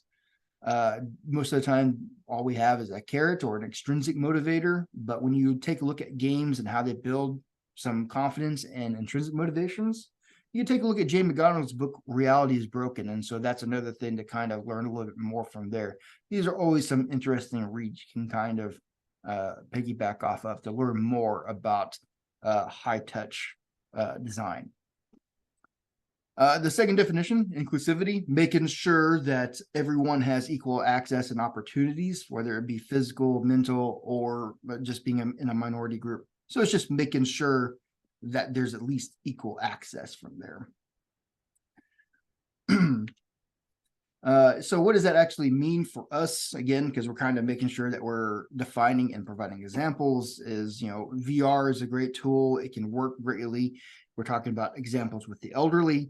You're talking about maybe the immunocompromised, people that want to be there but physically can't for health reasons. Oddly enough, I am immunocompromised. I'm on dialysis probably about 4 times a week. And so sometimes I can't always attend the places I want because, again, I might be immunocompromised, or I can get more sick easily than a normal person probably would in those environments. And then finally, the biggest ones that we're probably more familiar with are just the non-traditional students, people that need flexible schedules. So those virtual reality environments can really kind of help incorporate and build into those, parents that need more schedules, full-time workers that need things, people that just commute back and forth. They just need a flexible schedule. So some of the tools that we use for inclusivity is, anytime we build a game, the forward leadership game, we made sure that we made it work with multiple languages. So Chinese, oddly enough, is a weird, I wouldn't say weird, but it's a language that I wouldn't expect to have to deal with much in the University of Central Oklahoma, but it's something that we have a lot of international students for. So we have to translate that out. We also have to make some adjustments for culture. One of the things about that forward leadership game is you travel up a mountain, and originally you had passed out or maybe even died on the mountain. Talking about death in Chinese culture is very taboo. So we had to kind of remove that language, and actually we just removed it overall, but it still allowed us to make it more inclusive for that culture. Ensuring that colorblind modes are optional. And then I don't know about everyone now, but I'm getting old and I have to watch Netflix on subtitles. So making sure that subtitles is always available and ready for our students and anybody else that might need them is there. Another thing is adding some more gamification into that, making sure that there are responsive feedback loops that allows us to adjust the difficulty levels so we can make sure that they're learning the lesson as opposed to becoming frustrated with the lesson. And so those are the things that we're kind of doing. And then the biggest resource that we have is our Assistant Director of Digital Accessibility, which is Darren Denham. He kind of champions the system. What is the system called, Danny? It's an ally system? What does that do? This number here? Right. So on the right there is the Ally Accessibility Dashboard score. So basically what that is all of the online resources that we have for teachers through D2L require to pass with 80% or higher on the Ally Accessibility score. So essentially what it is making sure that everything is comprehensive with screen readers, making sure things are properly contrasted, making sure that images have alternate text and stuff like that. So we make sure that all of our supplemental learning materials like these table of contents and instructions PDFs are compliant with Ally accessibility scores. Oh, thank you. I forgot what that was. But if you are interested in that, Darren is very accessible. He works with a lot of groups outside of our department and outside of the university, so we can make that contact information available to anybody that has any questions. That information will be at the end of the presentation. So from there, we're talking about how the digital age is kind of expanding, and I'm not exactly too sure exactly how that's working. So Danny, could you kind of give us some more insight into that? Sure. So essentially, the idea of using VR kind of sits on the crux of this idea that the digital world is continuing to expand. So we can kind of see that with all of the different technologies that are emerging. Obviously, AI is really big in the culture right now with the recent generation of images, and then just most recently, video has been coming out that is looks really, really good and is rapidly expanding and becoming higher quality over time. We've also got introductions of things like Web3 and holograms. I'm not sure if you guys have seen, but there are a lot of digital celebrities that are creators, singers, and they're now doing concerts where these digital personas are kind of imposed onto the stage through the use of holograms and stuff like that. I recommend looking into it. It's pretty fascinating. And then obviously smartphones. We all have one in our pocket right now. And of course, VR is another emerging technology. So in addition to all of the different types of technologies is the amount of time that we are spending in the digital world nowadays. So for example, the average American spends about 2.5 hours per day on social media and spends about 13 hours per week playing video games. Of course, dating apps as well. Supplemental social interactions are very common nowadays, with 1 in 3 American adults using a dating app. And 99% of US households are paying for at least one streaming service currently. In addition to that, so obviously the digital world is expanding, and none of us are unfamiliar with all of the catalysts that COVID-19 has kind of been. So here's some statistics on that I found pretty interesting. Are 92% of gamers report playing much more time playing now than at the pandemic's peak. Internet services have raised over 150%, and 90% of working American adults report that the internet has been essential or important to them during the coronavirus outbreak. And of course, delivery services, so buying food online, having it sent to your house has increased 30%, and video conferencing, which we are all experiencing right now, has increased tenfold. It's impressive. So just kind of talked about that for a second there, but the popularity of games has increased alongside everything else digital. So 65% of American children play games regularly, and 76% of Americans play at least 1 hour of video games per week.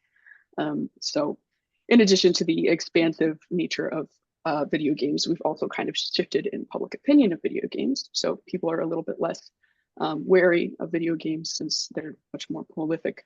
And 89% of Americans view games as useful for building everyday life skills. So, okay, VR availability. So all this is great. The digital world is expanding. We're all becoming a little bit more, we're all a little bit warmer to the idea of video games and the digital realm kind of entering our homes. But VR is kind of a different story. It's a little bit stranger. It's a little bit more foreign. It's not so ingrained in pop culture nowadays. So you might be wondering if it's even possible to be integrating it into schools and other educational institutions. So the good news is that even though it's a bit clunky right now, things are changing. So trends kind of set in that direction.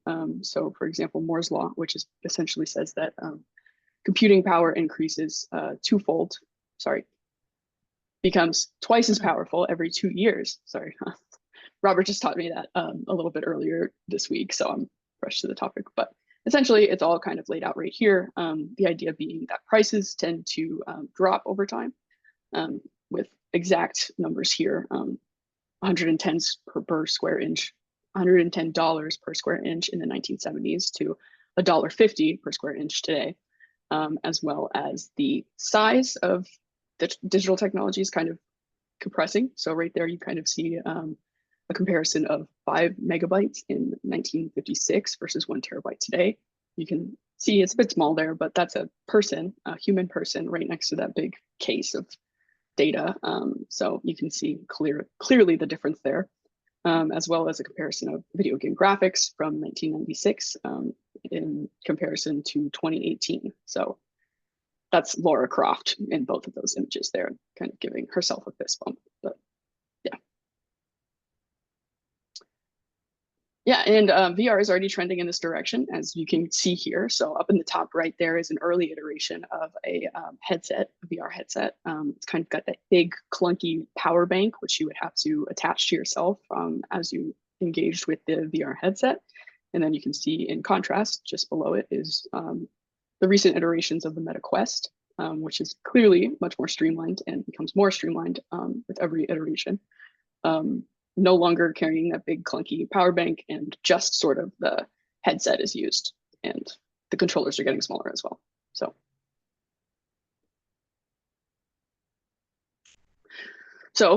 in addition to things getting physically smaller, the good news is that the artistic preferences of modern video games are sort of trending to meet the standards of VR and as they are right now. So what I mean by that is, if you've ever engaged with VR before, you might notice that most things tend to be sort of low poly, low fidelity sort of experiences.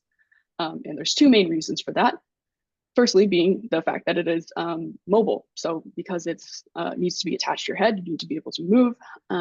You can't have a whole lot of physical space to be containing all of the hardware needed for a robust system that could actually run something with high fidelity graphics and whatnot. So that's the first reason. The second reason being that it's stereoscopic. So what that essentially means is that everything in the world needs to be rendered twice, because there's one rendering for each eye that you have.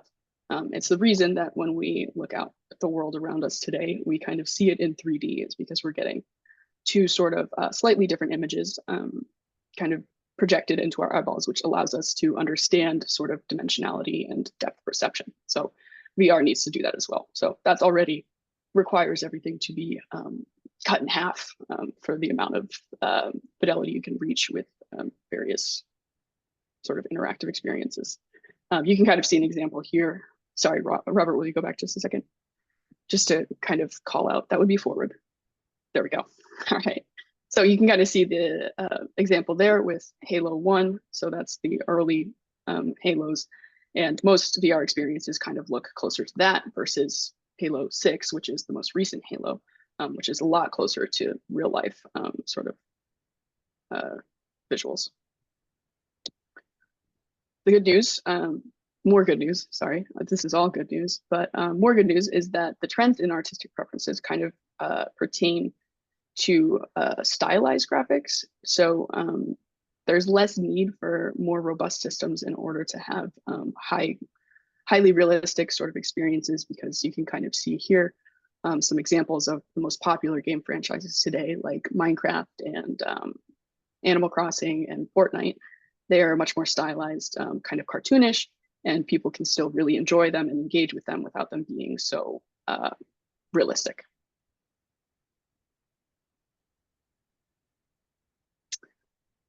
And so this is funny to me, but just a few years ago, I was kind of under the impression that VR was not something that people really engaged with much, because it kind of seemed to me like just something, a novelty, like a collector's item. Some people who are really rich and kind of nerdy can get into it, but turns out that's not actually true. The Meta Quest is increasing in popularity a ton, and a lot of these sort of common console franchises, so like PlayStation and Xbox, they're creating their own sort of accessories that incorporate VR.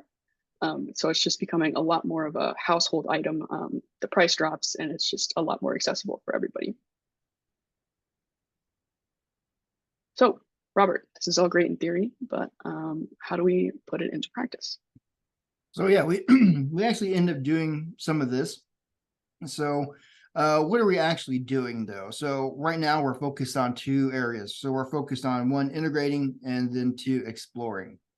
So when we're talking about integrating things, the biggest things that we're looking into is how do we get it into the hands of the faculty? So for us, we're looking to partner with them in terms of research studies. We have the equipment, they have the know-how, and together we build, help them build that research study. We take a look at their curriculum. I had noticed that Garrett Castleberry had asked about course syllabuses with VR. That's one of the things that we kind of start taking a look at. Right now, we're not looking to build whole courses with VR, but we're looking for interactions to kind of start testing the waters with and looking at the scale and how things kind of work from there.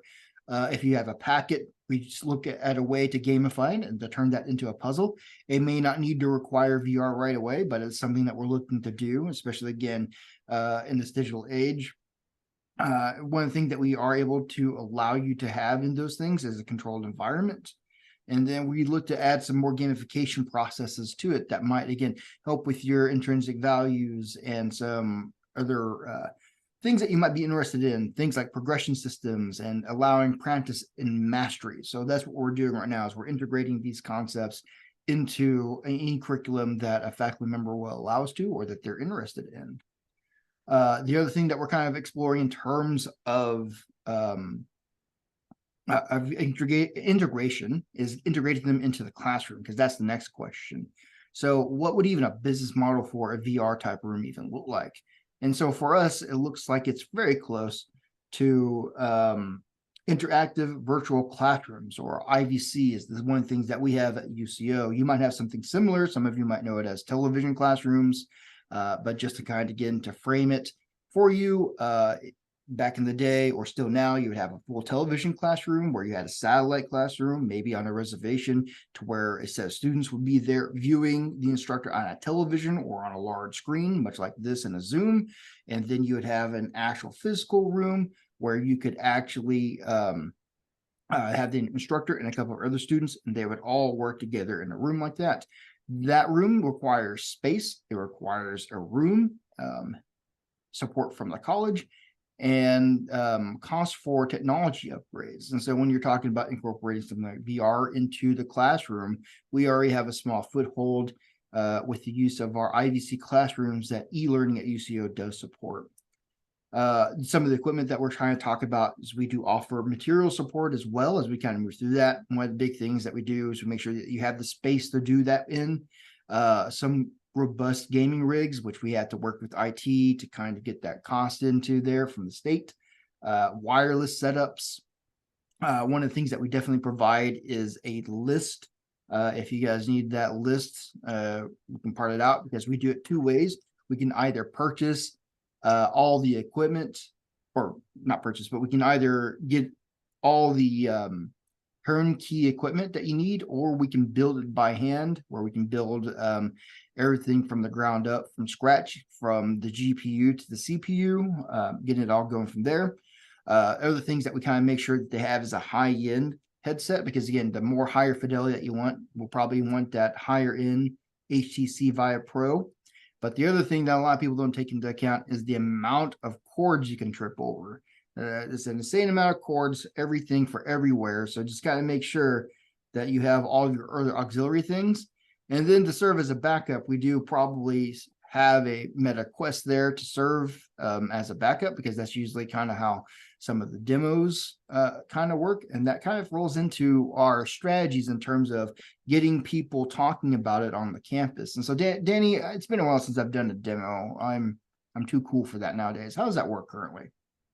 Right. So all of us grunts tend to run these demos every once in a while, where essentially what we did most recently was in fall, we partnered with the interior design department, which is headed by Sun Mei. And what we did is we got together with the senior interior design students, and they created 3D environments based off of their prompts they were given, alongside designing posters that kind of explain the concept of the interior space. And then they handed off those 3D models to us, which we then optimized for VR to make sure everything would render in real time. And we attended their senior show, which you can kind of see in the top image there, the setup we had going on. So there's a poster on the right there. So that's an example of what somebody's interior space might look like in the 2D. And then essentially all of the participants would make their way through the different posters and then come to us, which we had set up, kind of plugged everything in, set aside a 5x5 square and put the participants in the center of it to experience the interior spaces in real time through VR. So it was one thing to kind of see them 2D on the posters, but then actually experiencing them in a 3D environment was a good supplement to their learning, I would say. Yeah, like the computers that we have handles, we have totes and cases and dollies, so we can roll up with anything and then easily roll out once we're done with that room. Danny, what's something that you want them to walk away with, though, before we really get into like how we build these things? Yes, so this is something I want to make clear, because when I first came onto this crew, I wasn't exactly sure what to expect and what we would be creating. So I will tell you what not to expect. Is essentially a AAA gaming experience. So what I mean when I say AAA games are these massive franchises, kind of household names that you guys might think of. So we mentioned earlier Halo, also things like Call of Duty, Fortnite, Grand Theft Auto, which is on the board currently. So we cannot make those because those are multi-million-dollar projects made by hundreds of employees over long periods of time. So for example, you can see up there, Grand Theft Auto 5, very popular game, was released in 2013. And its sequel began development the following year in 2014. And it is still not estimated to release a decade later. It is estimated for release the following year, next year, 2025. So you can kind of understand what not to expect. So from there, here are the actual case studies of the things that we've actually built. The biggest one that we spent most of our time with, that we did most of our learning and most of our teeth cutting on, is this crime simulator that we had built. So in terms of that, it is an interactive crime investigation scene, It was built for Dr. Josie Chang and her business CSI Summer Academy. And it did involve a lot of work, about 6 months straight of us just trying to figure things out day in and day out. If you notice that there is a victim on the floor, along with the ability to place evidence tents, to investigate the body, to investigate and collect and bag and tag evidence.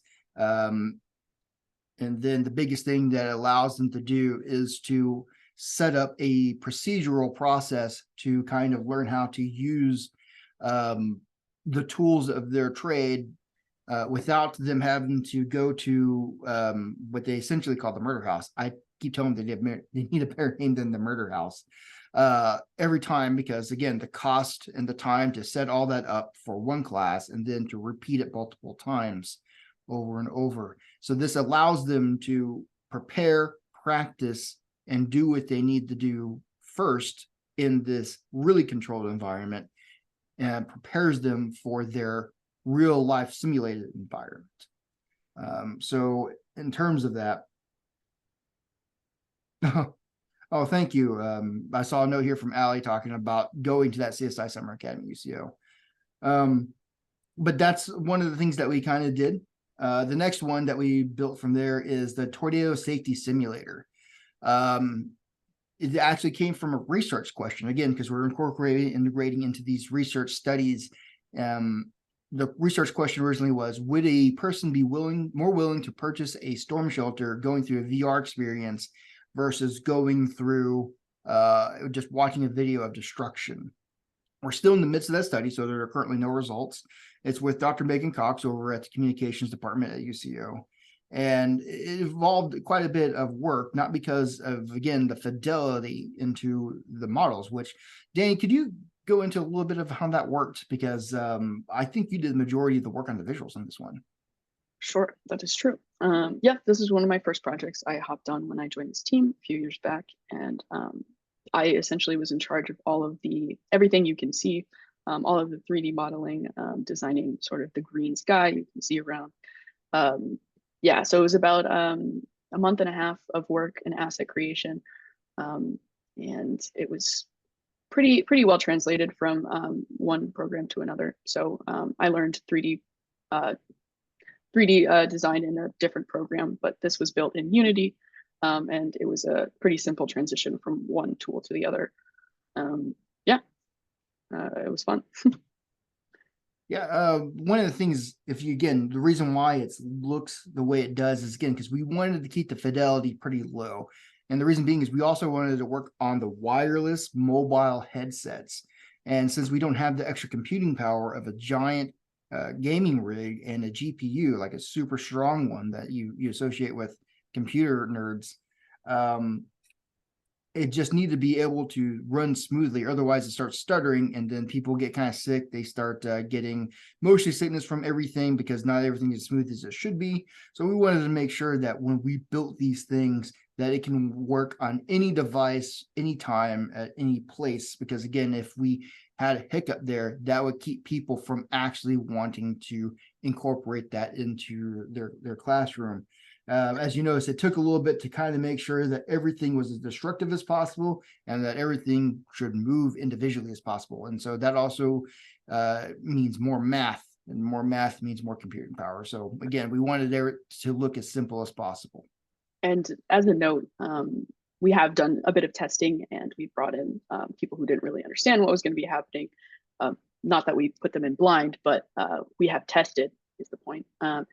And the low fidelity was not actually an issue. It doesn't have to be a super high fidelity in order to feel like an authentic experience. I think that's one of the best things about VR, is because it's all around you, 360 degrees, and the sound is directly in your ears. It can be a very immersive experience without high fidelity. So.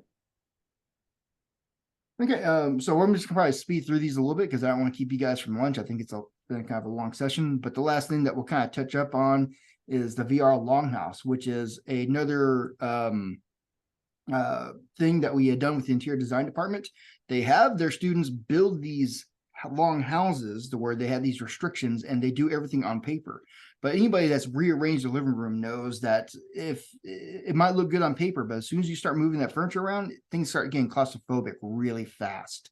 So one of the things that allowed us to do is we were allowed to show the students how to build these things and then to take their own designs and to put them into VR, again, part of their curriculum integration, to kind of see how their environment works. And they have to start rethinking things because, again, the moment they put that toilet into that small room that they designed for the bathroom, they feel very claustrophobic. And it might look, again, normally she would do this outside with chalk outlines. But the issue, again, it's still a version of paper. You don't really get the claustrophobic feeling of walls coming up around you. There's some challenges that we're going to kind of talk about, but these are the 4 big ones. So I'll just touch up on them really quick. We are going to ignore assessment and academic integrity. That's a big one. We want to kind of figure out a little bit more on how it should work to begin with before we can start answering those types of questions. So we're not kind of mess with those too much.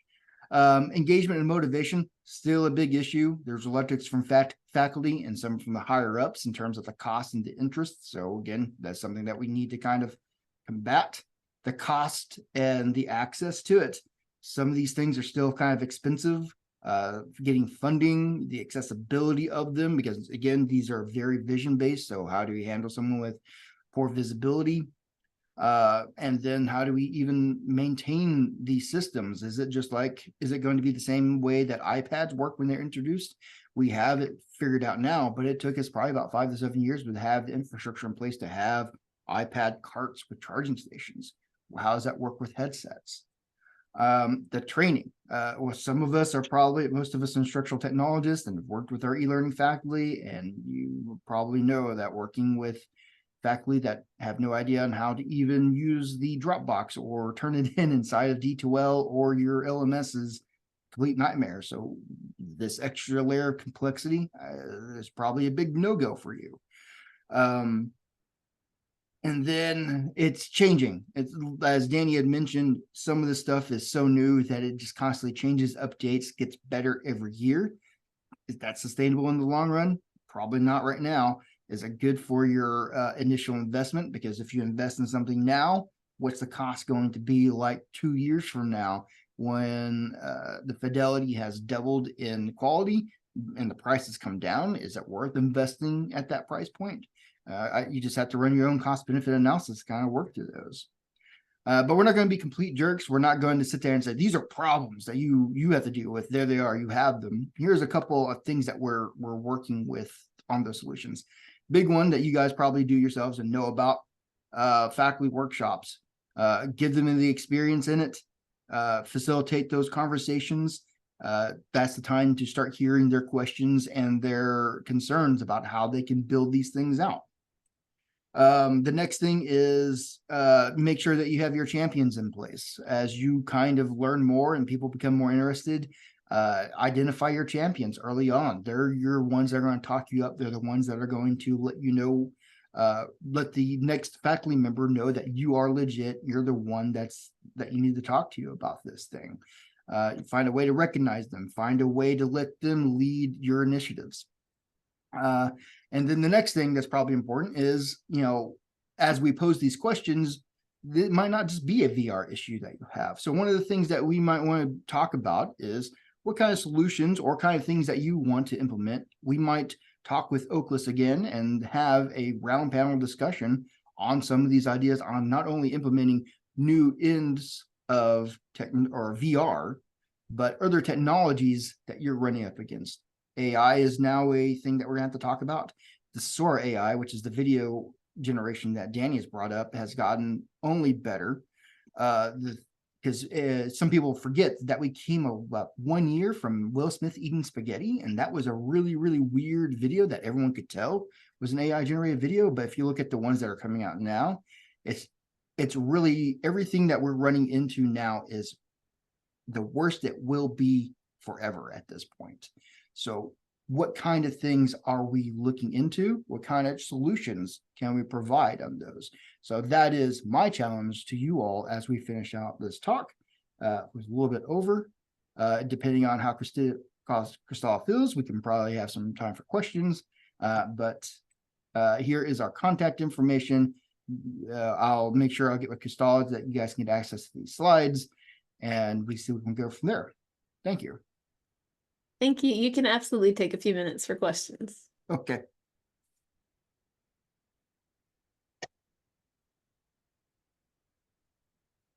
And I'm just going to scroll through the chat, make sure I didn't miss anything. I remember somebody was a little bit curious on if there was any syllabuses we had access to that incorporates VR into the learning program. We don't have any built out just yet. We have a couple that where we are working with faculty members on one assignment. So we have some assignments that we can probably share, but no, not full syllabuses. That was going toward a little bit my question that I had. Thank you all for this presentation. Thanks everyone for all the previous presentations. It's been insightful, wonderful mornings. It's a good way to spend a Friday.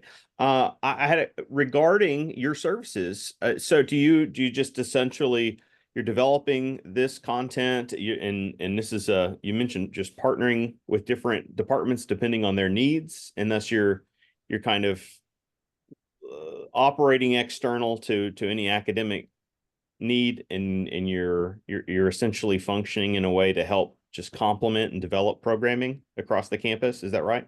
Yes, our VP allows us to operate in a way to solve problems. That's literally one of the things she said, is just go out there, solve problems. And so that's one of the things that we do. It allows us, we've made many friends with that business model. We do partner with other institutions. We do talk with other things. We not only build, we also consult. So anything that we can do to collectively build these things. I know that we've talked a lot with Brad and Tracy Romano, or Brad Griffith and Tracy Romano, about some of their OERs and how they work from there. But the biggest thing that, again, my VP has recognized is that we have a really weird series of expertise that not everyone has access to. And so she wanted to make sure that everyone could at least very most talk to us to find out what they could do to build something like that on their end.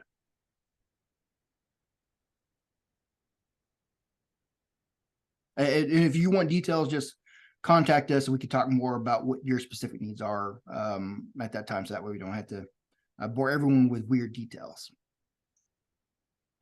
Robert, I didn't want to make sure you don't miss this, but Ali Sharp asked in the chat question if there's the question is if there is a baby step that someone could take, what would be the very easiest thing for them to try? The very easiest thing to try is to just download or to find most of your schools hopefully will have some sort of faculty forward grant. So that would be my very first thing, is one, to check that out. And they're usually very small ones, $300 to $500, which will allow you to buy one of those headsets. Because the MetaQuest are probably about, I want to say about $300 right now. The MetaQuest 2, I think, is around that. And so a lot of what we'll do for our faculty is help them fill out that grant, because again, you don't know what you don't know. So we'll help them write that form, submit it. They'll earn that grant and spend that money on the headset, so they can just generate ideas on how they can use it for their classes. So that's my very first thing to suggest, is to talk with your faculty development departments and to see if they have anything like that available to you. Other than that is to just start looking and watching videos, or maybe even a child or grandchild might have access to one, and just to ask them what they think about that. Because again, that's going to be who we're shooting for. I'm trying to answer questions for 5 years from now. We got in place earlier for VR, so we can answer our faculty questions now, but I am trying to figure out what the questions from 5 years are going to be for that current set of faculty and that current set of students. So, I would say ask your children and grandchildren and see what they're thinking about it. Because even if they don't have access to one, they're watching people on YouTube with them, and they might have opinions.